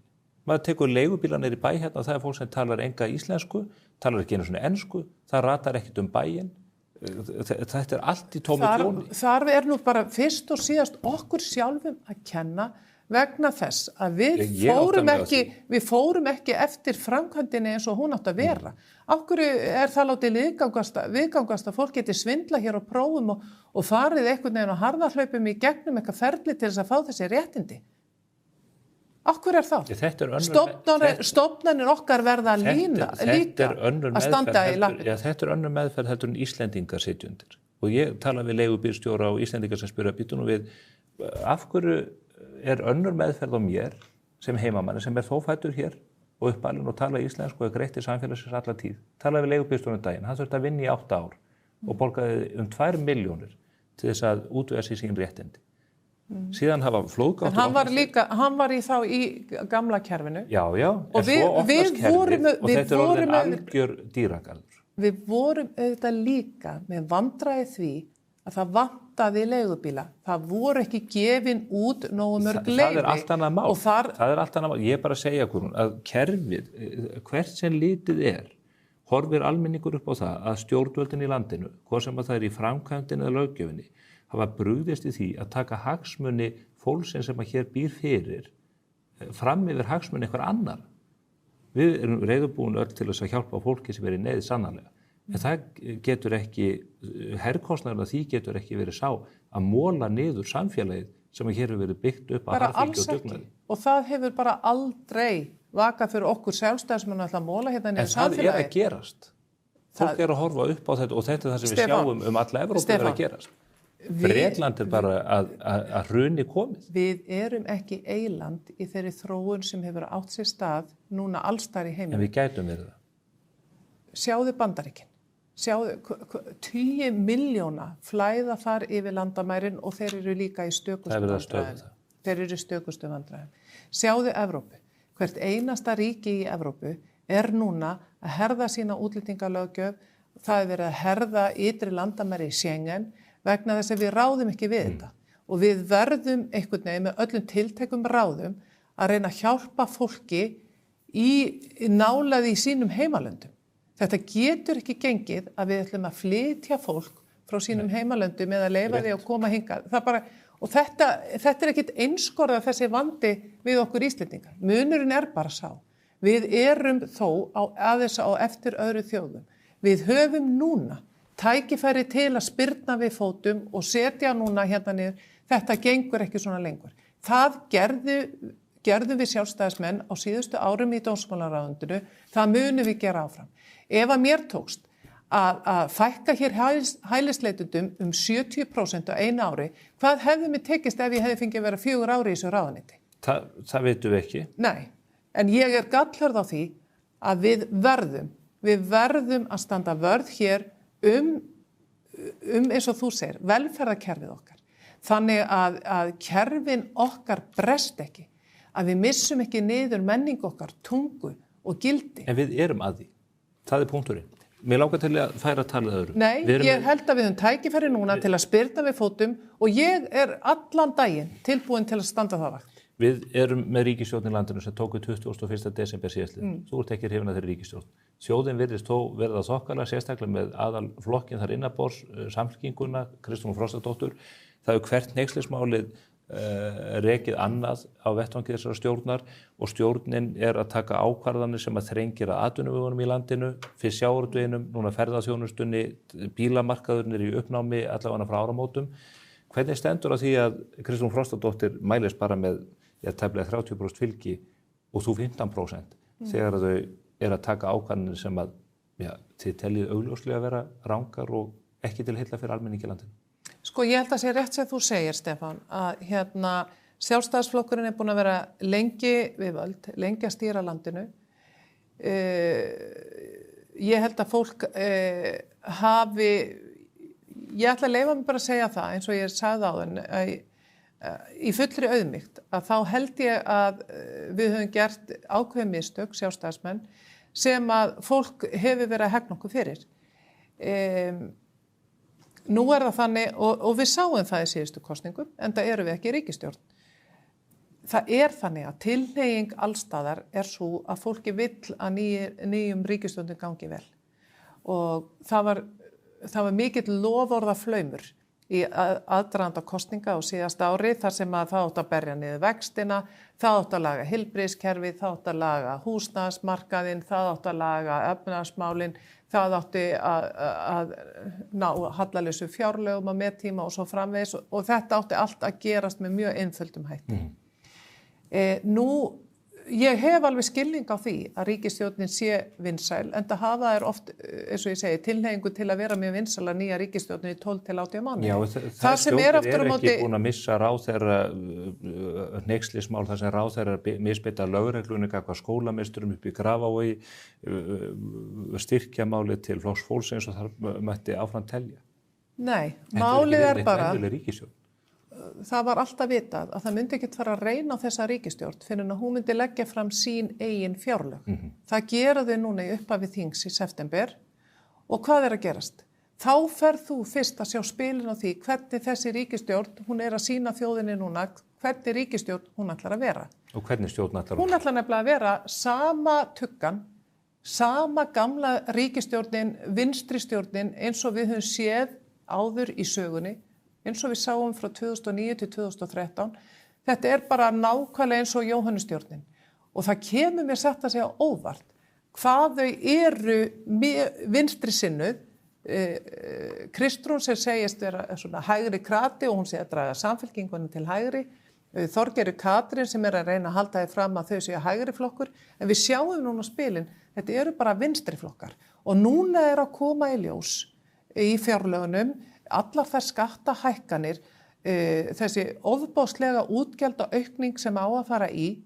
Þannig að nú er þjóðin að sjá hvert er þetta rétta andlit þessara ríkisstjórnar. Þjóðin mun ekki fara að finna það fyrir á næsta ári þegar að allar þessar skattahækkanir fara að býta fjölskyldurnar og fyrirtækin í landinu. En nú er verðbólgan að lækka, gefur Seðlabankanum tilefni til þess að lækka vexti vonandi. Er þau ekki bara réttri leið hvað það var?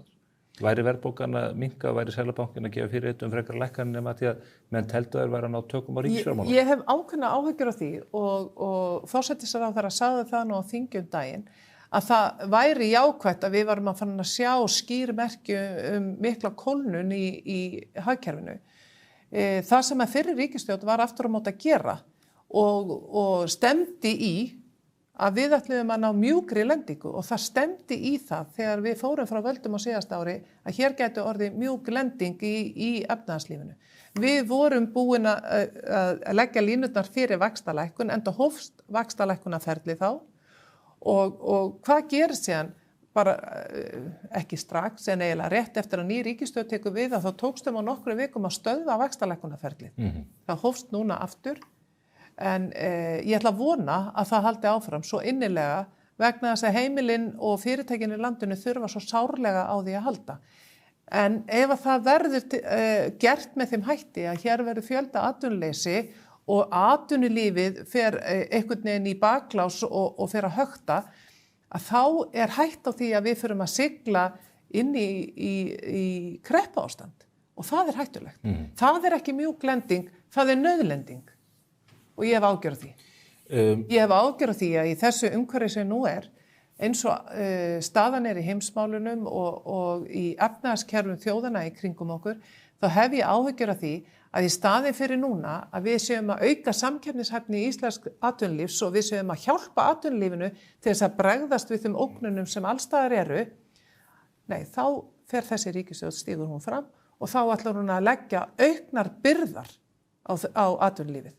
Og það getur bara þýtt eitt, kakan mun minnka, þrótturinn hér mun minnka, það verður minna umleikis og það verður miklu erfiðara fyrir okkur að halda uppi velferð á Íslandi. Það stefnir núna 16. maí, fyrstu kosningarnar sem að þú leiðir flokkinn í gegnum. Menn eru að setja sér í stellingar, allra augu eru eðlum á samkvæmt á Reykjavíkurborg sem er lang stærsta sveitarfélagið. Að því sem að maður heyri þá stefnir bara í oddvitaslag þar og annað. Hefur einhver áhyggjur af því að flokkurinn sé enn á ný að kljúfa sig herða niður í aðdraganda þess sem áhlaupið að borgarmúrunum hefst? Það er rík hefð fyrir því en að Sjálfstæðisflokksins að fara í prófkjör. Ég tók sjálf þátt í prófkjöri í Suðurkjördæmi á sínu tíma 2021 þegar ég hóf afskipti mín á stjórnmálum. Við Sjálfstæðismenn kunnum það líklega flokka best að fara í prófkjör, að takast á og halda svo áfram. Það verður raunin í Reykjavík og mörgum öðrum sveitarfélögum. Nú eru sveitarfélögin og félögin okkar í sveitarfélöginu. Þau eru að ákveða fyrirkomulag hvernig þau ætla að velja á lista fyrir sveitarstjórnarkosningarnar. Það er mismunandi. Margir ætla að stilla alveg upp, sumir ætla að vera bara með leiðtogaprófkjör eins og hér í Reykjavík og í Reykjanesbæ. Og síðan á að vera uppstilling á restina á sætum, þannig að þetta verður margskonar.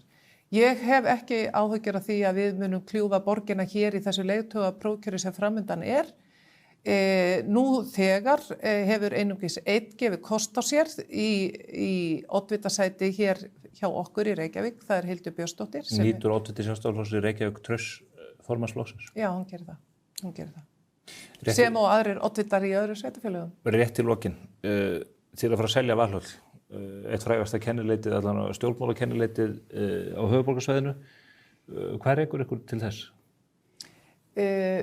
Fyrst og síðast breytti tímar. Þetta er auðvitað merkilegt hús og afskaplega vel staðsett, en bara eðli stjórnmálaflokka og starfsemi stjórnmálaflokka hefur tekið miklu breytingum frá því að Valhöll var byggð fyrir 50 árum. Þeir þurfa skrifstofurými, þeir þurfa fundarými. Já. Valhöll hefur upp á hvoru tveggja að bjóða? Já, en Valhöll er núna yfir 2700 fermetrar og við þurfum ekki á 2700 fermetrum að halda. Við höfum verið að leigja þetta hús og ég er á þeirri skoðun að Sjálfstæðisflokkurinn er ekki fasteignafélag, við erum stjórnmálafl og við eigum að beita öllum okkar krafti og orku núna á komandi missurum í að efla Sjálfstæðisflokkinn og það ætla ég mér að gera. Heldur að sé engin akkur í því að hafa þetta kennileit, þetta er tákmynd svona ákveðin stöðuleika, þetta er eitthvað sem aðrir flokkar hafa ekki getað státa, óttastu þið ekki að þetta verði svona einn birtingamynd aukins og rótleið sér í flokknum? Nei, ég gera það ekki. Valhöll er víða Valhöll þar sem að sjálfstæðismenn koma saman, hringinn í kringu landið, þegar að við sjálfstæðismenn höldum fundi að þá Valhöll þar. Við munum finna okkur nýtt húsnæði, við ætlum að vanda okkur. Það gæti farið svo að við þurftum kannski að fara í einhverja mánuði í millibil, þangað til við finnum fyrir drauma húsnæðið okkar.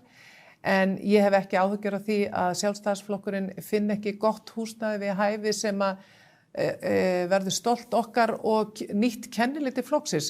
Valhöll hefur verið á 5 stöðum í borginni og þetta hús einstakt, hefur þjónað flokknum gríðarlega vel í 50 ár. Er það einhverju leið að gera þetta vegna fjárhagsrúleika?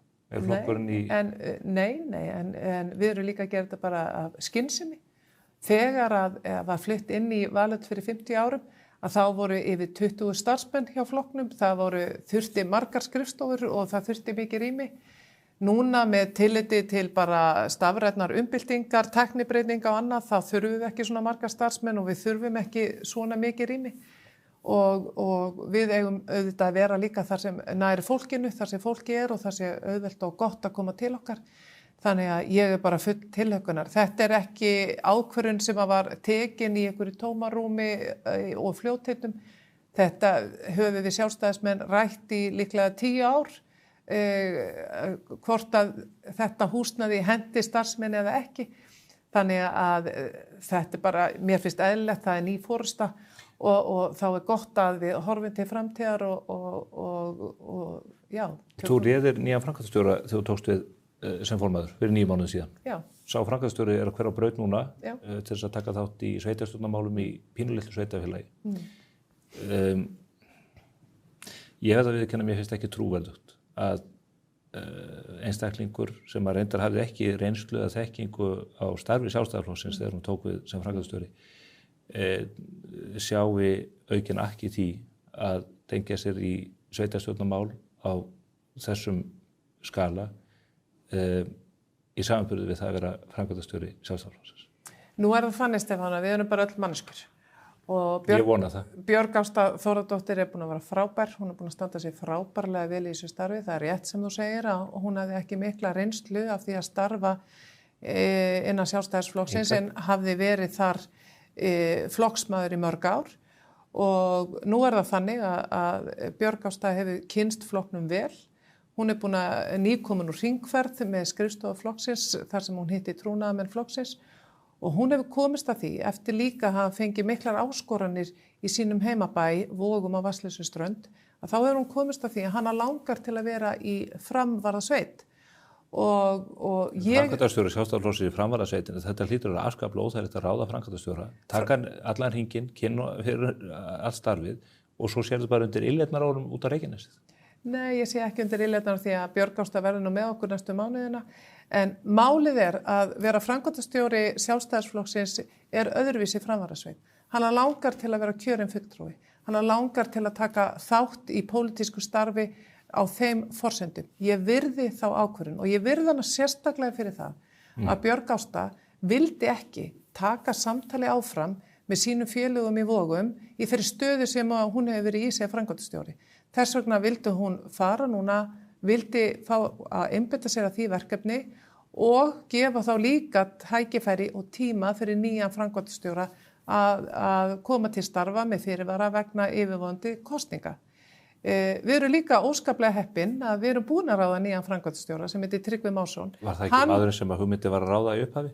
Hann gjörþekkir flokkinn, búin að starfa sem framkvæmdastjóri þingflokksins og við erum bara afskaplega glöð og ég sérstaklega að fá Tryggva til liðs við okkur. Hann kemur spriklandi og harðahlaupum inn í þetta nýja starf og mun láta til sín taka og það heldur ekki, ég verð að viðurkenna það, ég verð að taka undir með að þetta ekkit ákjósanlegu tímasetning akkurat núna, stutti fyrir kosningar og þess vegna gott að fá mann sem að gjörþekki flokkinn og fyrir hvað við stöndum.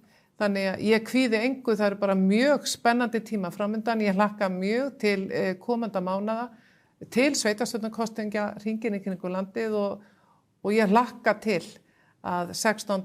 maí að sjá gott gengi Sjálfstæðisflokksins. Við sjáum hvað setur í þeim efnum, Guðrún Hafsteinsdóttir, þakka kærlega fyrir að koma. þetta lýsir allavega meiri pólitískum burðum en maður sér víða að mæta hér á vettvang og svara krefjandi og stundum hálf hvetnislegum spurningum.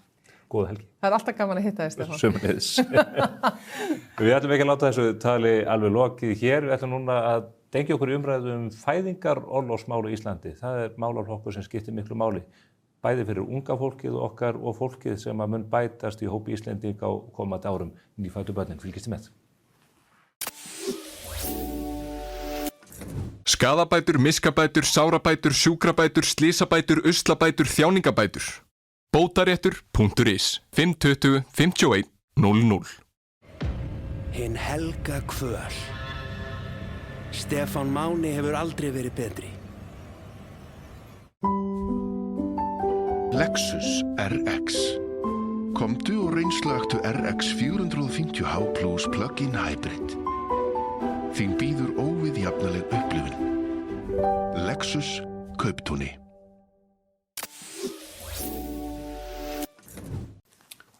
Komið sæl að nýju. Við þökkum Guðrúnu Hafsteinsdóttur, formanni Sjálfstæðisflokksins, fyrir gott innlit hér. Það greinilega margt að vera í pólitíkinni og spennandi vetur framundan. Ég las eins vegar fyrir vikunni áhugaða grein á vísi.is eftir ungan læknanema sem heitir Guðfinna Kristín Björnsdóttir. Hún komin hingað til mín í settið. Við ætlum að ræða það sem að hún fer yfir í þessari grein. Það varðar fæðingarorlofsrétt ungs fólks á Íslandi sem að hún telur að sé ekki á góðum stað. Velkomin. Takk. Þú skrifar þessa grein og ég verð að viðurkenna að hún kemur dálítið svona eins og skrattin úr sauðarleggnum vegna þess að þú ert í námi út í Danmörku og þú lýsir yfir að þú ekki von á barni og þessi ekki að vænta þig í von á barni, en samt er þú búin að rannsaka þetta kerfi í þaula. Já, eins og ég segi, ég fekk bara einhvern veginn þennan svakalega áhuga á þessu málefni og þetta er bara eins og spennusaga að fara þarna inn á Ísland.is og byrja að grafa í þessu. Þetta verður bara flóknara og flóknara og maður er búin að heyra hryllingssögur úr öllum áttum en maður samt býst einhvern veginn ekki við því að þetta geti virkað á þann veg sem það gerir síðan. Er þetta þá hryllingssögur bara frá fólki sem að þú þekkir sem að stendur í þessum sporum? Já, ég er bara, búin að heyra frá vinkonu minni, ég lækkaði svakalega í launum að því ég var að vinna með námi og ég veist að það lítur nú eitthvað annað að hafa komið til þar.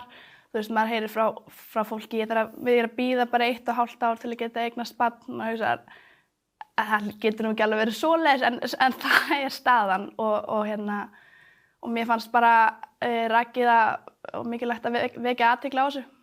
Þú fer sér inn á Ísland.is og fer að kafa onni þetta og með frumskóin sem að þú dregur upp hérna, þá finnst manni bara ótrúlega að það er ratað út aftur, bara að þú sér komin hérna. Það er málið, sko. Geturðu svona holt og bolt teiknað upp hvað blasti við þér þegar þú ferð að skoða þetta, meðal annars þessi dæmi sem þú nefnir, en hvað er það í þessu kerfi sem er svona klikkað?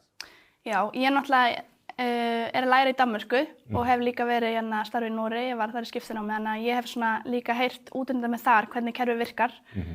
Í Danmörku og Noregi þá keppist fólk eiginlega við að eignast börn í námi því að það er hugsað vel háskólanema og maður hefur heyrt frá vinnum sínum að það sé eiginlega best að eignast barn beint eftir náma því að þá getur þú verið á fullum launum áður en þú fer síðan á vinnumarkað og allt þetta. En þetta er ekki eins hérna á Íslandi. Við erum í fyrsta lagi með miklu hærri skyldur fyrir að fólk hreinlega eigi rétt á fæðingarorlofi. Við erum með þá skyldu að fólk þarf að vinna samfleytt í 6 mánuði fyrir fæðingardag. Á hinum Norðurlöndunum þá fyrir að fyrsta með við orlofstökudag. Þannig að fólk þarf að vinna áður en að hefur orlof en ekki þetta fæðingarorlof sem getur náttúrulega skipt rosalega miklu máli eins og fyrir feður sem að fara kannski í orlof þegar barnið orðið 1 árs. Að það sé ekki verið að horfa aftur, heyrðu, varst að vinna hérna fyrir 1,5 ári. Og eins með þessi regla að hafa þetta samfellt að það bara fungerar ekki með við. Það er ekki allir hérna ríkisstarfsmenn með fasta upphæð á hverju mánuði. Sumir eru bara verktakar og taka sér stórt verkefni 1 mánuði sem fá síðan greitt næsta. Maður er búin að heyra sögur af fólki sem er að skipta vinnur á þessu tímabili og hreinlega lendir á milli í kerfinu af því að það hefði ekki sótt atvinnuleysisbætur. Þannig að það er svona fyrir að fyrsta sem ég veist alvarlegast við þetta.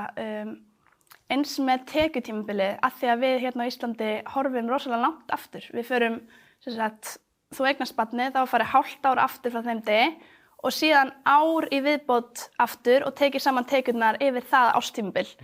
Á öðrum Norðurlöndum þá horft 1-3 mánuði aftur frá orlofstökudegi. Þannig að þarna aftur komin mjög mikill svona, það getur verið rosalega mikill munur á því hvað þú ert að fá í laun núna eða fyrir 2,5 ári ef þú ert að hefja orlofstöku með einsásbarn og það myndast með því að horfa svona langt aftur, þá myndast líka rosalega skrýtnir hvatar. Þess vegna þessi hvati einmitt að þú þurfir að vinna í 1,5 ár til að eiga rétt á orlofi samkvæmt launum. Og allt þetta. Þetta kemur líka bara niður á sérstaklega ungu fólki af því að ungt fólk ofta að hækka hratt í launum þegar það byrjar kannski á einhverju reynslutímabili og ef þú stendur vel að fara launahækkun eftir hálft ár. Þannig að þá ertu kannski komið með ungt fólk sem komið með töluverða launahækkun frá því að byrja að starfa en hún telur ekki með í útreikningin. Og svo tek ég líka fram í greininni að við erum líka með hærri kröfur hvað varðar þessar skyldutöku feðra. Við erum með hérna eru 6 mánuðir sem hvort foreldri fær til orlofs og þau maður dreifa 6 vikum sín á milli. Þannig að móðir getur að hámarki verið í 7,5 mánuði í orlofi og faðir að hámarki í 4,5 mánuði. Að lágmarki? Já, ég meina það. Að lágmarki, já. Og öfugt? Og öfugt, að sjálfsögðu. Þannig að við erum með töluverða, við viljum ráða því að miklu leyti hvernig foreldrar velja að dreifa þessu orlofi og á hinn Norðurlöndunum þetta í kringu 3 mánuðir. Förum aðeins yfir þessa dreifingu eftir. Mér langar aðeins til að spyrja þú út í að það sem ég skynja í greininni hjá þér varðandi þessar svona afturvirkni eða það hversu langt menn horfa aftur. Að þá nefnir þú að fólk geti haft hvata til þess að hækka í launum.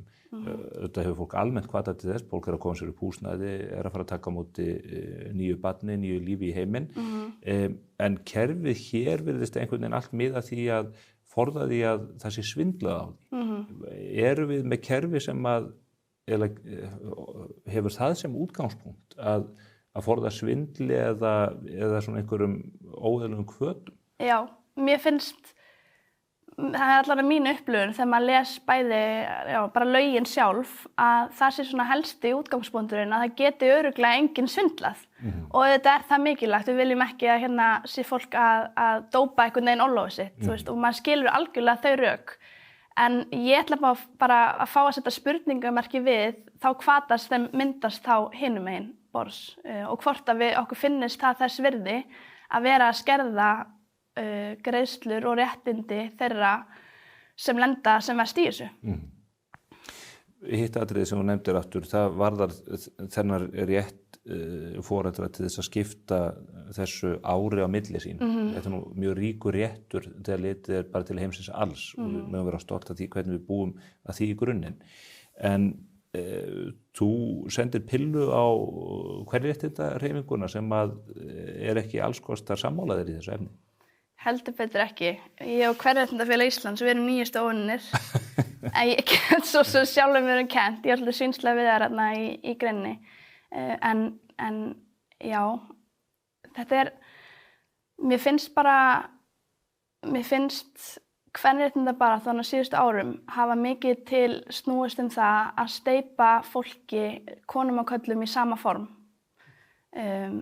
Og að jafnrétti náist helst með því að atvinnuþátttaka sé eins.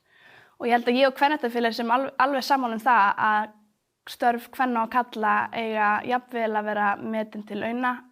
Réttindi karla og kvenna eiga að vera eins í þessu samfélagi, karlar og konur eiga að hafa valfrelsi í öllu sem þau gera. En ég er ósammála því að jafnrétti náist helst með því að einhvern veginn velja fyrir fólk hvernig það vill haga sínu lífi. Kvenréttindahreyfingin segir eins og margir að það þurfi löggjöfina til þess að þvinga fólk í að koma eins fram við karl og konur, að konur beri einhvern veginn skarðan hlutur á borði ef að þeim ýtt út í það að vera lengur heima með börnin hlutfallslega heldur en körlunum. Þú ert ósammála þessu? Já, ég held bara við að treysta foreldrum til þess að ráða þessu sjálf. Ef við horfum bara tölunar og ég skrifaði eina sem ég sé svolítið eftir þessari grein að ég tók saman tölur það hlutfall karla sem ekki að fullnýta sinn óframseljanlega orlofsrétt, sem 40%. 40% karla nýta hann ekki að öllu leyti. Já, en síðan þegar maður les skýrslunum betur og ég var nú að undirbúa mig læra heima fyrir þetta viðtal sjá til í gær og þá fór ég að lesa þessi skýrslu betur af því að ég hafði heyrt það var eitthvað sem var að tala að það sé nú samt þó að þetta sé 40% sem ekki að nýta þetta að þá sé frekar hátt hlutfall nýtingar og það rétt þegar maður les þetta að það er 97% karla sem fara í orlof þá 97% réttinda þeirra nýttur. Þannig að þó að það séu margir sem ekki alveg að nýta þetta að þá samt hál nýting en ef maður fer síðan neðar og þetta eiginlega meira sláandi en hitt að þá kemur ljós að það 30% feðra sem hreinlega fara ekki í orlof. Bara yfir höfuð? Bara ekki. Og það nú reyndar ekki gefnar nákvæmar tölur þetta í ársskýrslu fæðingarorlofs og ég ekki fundið þær neins staðar en þetta gefið upp eftir þess að tekjuhópum kvennanna og þar fer þetta á milli 20 og 40% eftir tekjuhópum. Ef við horfum síðan á hversu marga daga konur að taka jafnæði, þá það að jafnæði 7,3 mánuður. Sem segir okkur það að næstum hvert einasta foreldrapar á Íslandi velur að gefa móðurinni þessar 6 vikur. Konur vilja vera heima með börnunum sínum. Við hvetjum, landlæknir mælir með brjóstagjöf upp undir ár. Sem erfitt ef að móðurinn í starfi út í bæ og barnið heima hjá föðurnum. Það bara svakalega erfitt. Þetta segir þessu svolítið sjálft. En og síðan eru konur að taka þá þennan 7,5 mánuða jafnæði og við vitum líka, samkvæmt öðrum rannsóknum, að konur eru frekar að dreifa sín orlofi. Við vitum að 25% kvenna dreifa síðan þessu 7,5 mánuði og verða þá fyrir meiri tekjuskerðingu en bara 7% kalla. Þannig að það að vera að berjast fyrir jafnrétti með því að skylda fólk inn í einhver box, það bara virkar ekki. Það tímaskekkja? Ég myndi segja það. Og mér finnst eiginlega bara kostulegt að hlusta á Kvenréttindafélag Íslands og ég teka bara fram, ég á þessum konum og öðrum allt að þakka. Ég væri ekki hér ef ekki verið fyrir þær og ef ekki hefði verið barist fyrir mínum réttindum og kosningarétti og námi og allt þetta. Það voru þetta kallar sem tóku þann slag líka. Rétt, já. Stefán. Rétt, en konur hafa barist fyrir þessu. En hvað ætlaði ég nú að segja? Eitt sem að mér langar til að nefna í þessu sambandi eiginlega lokaorðin í þessu hjá þér. Já. Ég ætla bara að lesa hérna síðustu málsgreinina mjög stutt. Það sem að fara yfir leikskólavandann. En þessi leikskólavandi hlýtur að fara að leysast fljótlega. Íslenskir hugsjónamenn hafa fundið lausnina, eignist börnin eitthvað seint og sjaldan. Fæðingartíðin hríðlækkandi hjá okkur eins og öðrum Vesturlöndum. Það heldur þessu kerfi að kenna? Höfum við búið til kerfislega vanda sem gera það verkum að fólk sér ekki hag eða færi á því að eignast nógu mörg börn? Ég held að kerfið vissulega ekki hvetjandi á neitt hátt. Ef við horfum samt, nú ég að væla yfir því að þetta sé ekki eins hérna á öðrum Norðurlöndum, fæðingartíðin líka lág á hinum Norðurlöndunum, jafnvel lægri í sumum tilfellum, þannig að ég held að við getum ekki kennt þessu kerfi alla fæðingartíðina en ég held samt að til að stemma stigu við þessari fæðingartíðinni að þá liggi beinast við að laga þetta kerfi. Ég hef hugsað hvort að við ættum til dæmis að styðja námsmenn enn meira til barneigna af því að ég held að eiga barn í námi sé bara ótrúlega þægilegt á margan hátt. Þú ræður tímaninu mikið sjálfur. Þetta vel líka gott fyrir atvinnulífið og gott fyrir konur sem eru síðan og karlar sem eru síðan að fara að starfa að vera búin að taka út þessa kerfislegu áhættu sem mun alltaf fylgja ungu fólki að það mun líklega þurfa að fara einhvern tímann heim í orlof. Þannig að og eins og ég tek fram í greininni þá foreldrum í dag sem eignast börnum með stuttu millibili refsa sérstaklega líka. Já. Sem maður náttúrulega eiginlega bara trúir ekki að hafa fengið að viðgangast. Kerfið þannig að þú hefur alltaf hag á því að reyna að lengja tíman á milli. Já, bara ef þú ætlar að fá orlof samkvæmt tekjum þá þarftu að gera það og þetta vissi ég ekki, en ef þú talar við foreldri sem eiga börn á þessum aldri, það vita þetta allir, að þú verður að bíða og ég meina það eru 2 ára á milli mín og bróður míns. Mér finnst svolítið sorglegt að hugsa til þess að mamma í dag hefði einhvern hvata af því að reyna að bíða í allavega þangað til hún er búin að starfa í 1,5 ára á vinnumarkaði og ef að konur eru kannski að taka ár 1,5 heima, börn eru að komast rosalega sent inn á leikskóla. Meðalaldurinn var held ég 22 mánuðir í fyrra í Reykjavík. Það er bara í kringum 40% sem fara til dagforeldra, þannig að það liggur fyrir að foreldrar eru að taka rosalega langan tíma heima.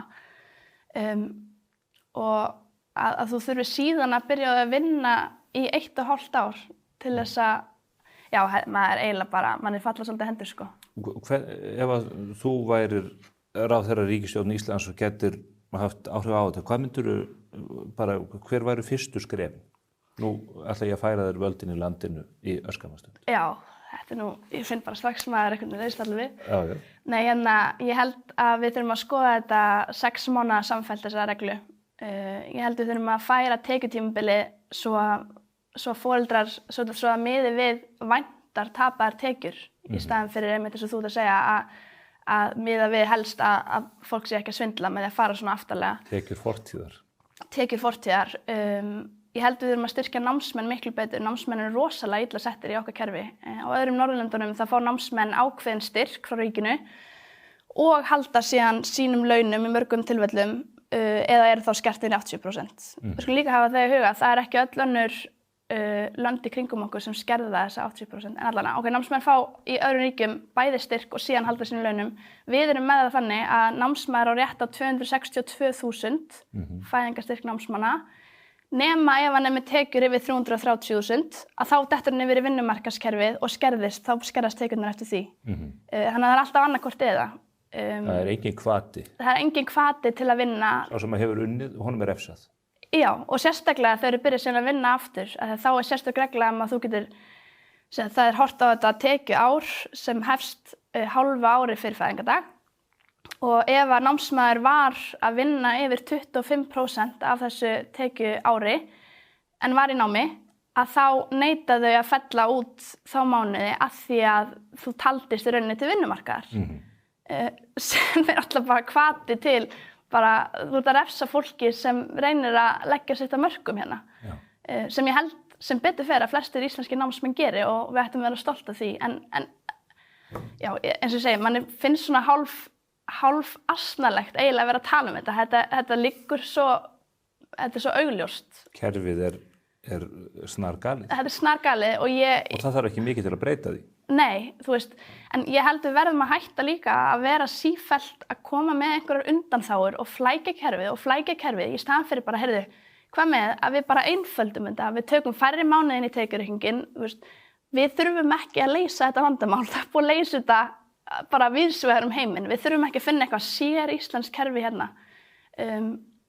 Segðu stjórnvöldum það, en það á við hvert kerfið á fætur öðru? Já, og maður eiginlega bara upplifir, þú veist, það er ótrúlegt að tala við og nú ætlum ég ekki að fara að tala niður þá sem er vinni á fæðingarorlofssjóði persónulega en manni finnst einhvern veginn í mörgum kerfum að það myndist sérfræðingar innan kerfana sem finnst bara æðislegt að vera sérfræðingar í þessu og þetta er bara því flóknara sem þetta verður, því meiri sérfræðingur ertu og ég skil eiginlega ekki hvernig það er hægt að vinna hjá fæðingarorlofssjóði, horfa á þetta svona í framkvæmd og segja ekki bara, heyrðu frú Inga, ég ætla að biðja hérna fund. Nú þurfum við að fara yfir þessi mál. Hvernig er þetta búið að viðgangast í svona langa tíma? Hver ber ábyrgð á þessu? Ég er ekki að segja að þau beri ábyrgð á lögunum. Nei. En ég ætla að setja spurningamerki við að það hef ekkert verið gert í þessu. Ert þú búin að biðja Ingu fund? Ég er ekki búin að biðja Ingu fund. Það er ekki að bæta úr því? Já, eins og segi, ég er ekki menntuð, ég er ekki kerfisfræðingur og ég er ekki... Þú ert orðin algjör kerfisfræðingur, ég fullyrði það. En ég hins vegar vona bara og hvet Ingu formulega til að laga þetta mál. Ég held að það sé samstaða það, ég held að enginn á Alþingi myndi setja sig á móti því að breyta þessu. Ég held bara að staðan sé svo að fólk hafi ekki átt að segja á því að þetta væri svona. Og já, ég held að við þurfum að passa upp á að fólk geti fætt og klætt og húsnætt sig og sína á meðan á orlofi stendur og ég held að Inga myndi alveg vera sammála með þar. Svo vísa sér í hennar eigin orð. Já. Þú ert að ljúka læknanámi núna innan skams frá Óðinsvíum. Ég veit fyrir víst að þú ert að vinna áhugaverðri lokaritgerð rannsókn þar. Ég ætla að geyma spjallum það til síðar. Ég ætla að fá þig sérstaklega þáttinn til að fara yfir það mjög áhugaverða mál. Já. Er það ekki málið? Jú. Guðfinna Kristín, þakka þér kærlega fyrir komuna og takk fyrir að taka þetta upp. Ég held að við séum mjög mörg sem að þökkum fyrir það að fólk plægir sig í gegnum þennan skóg. Já, takk kærlega fyrir að fá mig. Miklu hrekkar. En þá ekki meira á vettvangi spursmála í þessum 100. þætti sem við sendum út hérna úr hádegismóum. Við ætlum að halda talsvert upp á afmæli hér í komandi viku því að þann 1. desember á mánudaginn þá verða liðin 2 ár frá því að við hleyptum þessu verkefni, þessum umræðuþætti af Stokkunum. Ég minni ykkur sömuleiðis á bókaklúbb spursmála. Við ætlum að taka Íslandsklukkuna eftir Halldór Kiljan Laxness fyrir núna í desembermánuði. Það ástæða til þess fyrst að menntakerfið hefur brugðist og hætt að láta börnin okkar og ungmennin lesa þessar merku bækur. Íslandsklukkan án efa eitt af stórvirkjum Nóbelsskáldsins og einn skemmtilegasta bókin líka. Í janúarbyrjun ætla ég svo að setjast niður með góðum gestum á vinnustofu Kjarvals og ræða bókina en við munum eitthvað drepa niður í henni á vettvangi Morgunblaðsins og mbl.is áður en að því kemur. Ég óska ykkur góðra helgar og hlakka til samfélgdarinnar við ykkur inn í desembermánuð.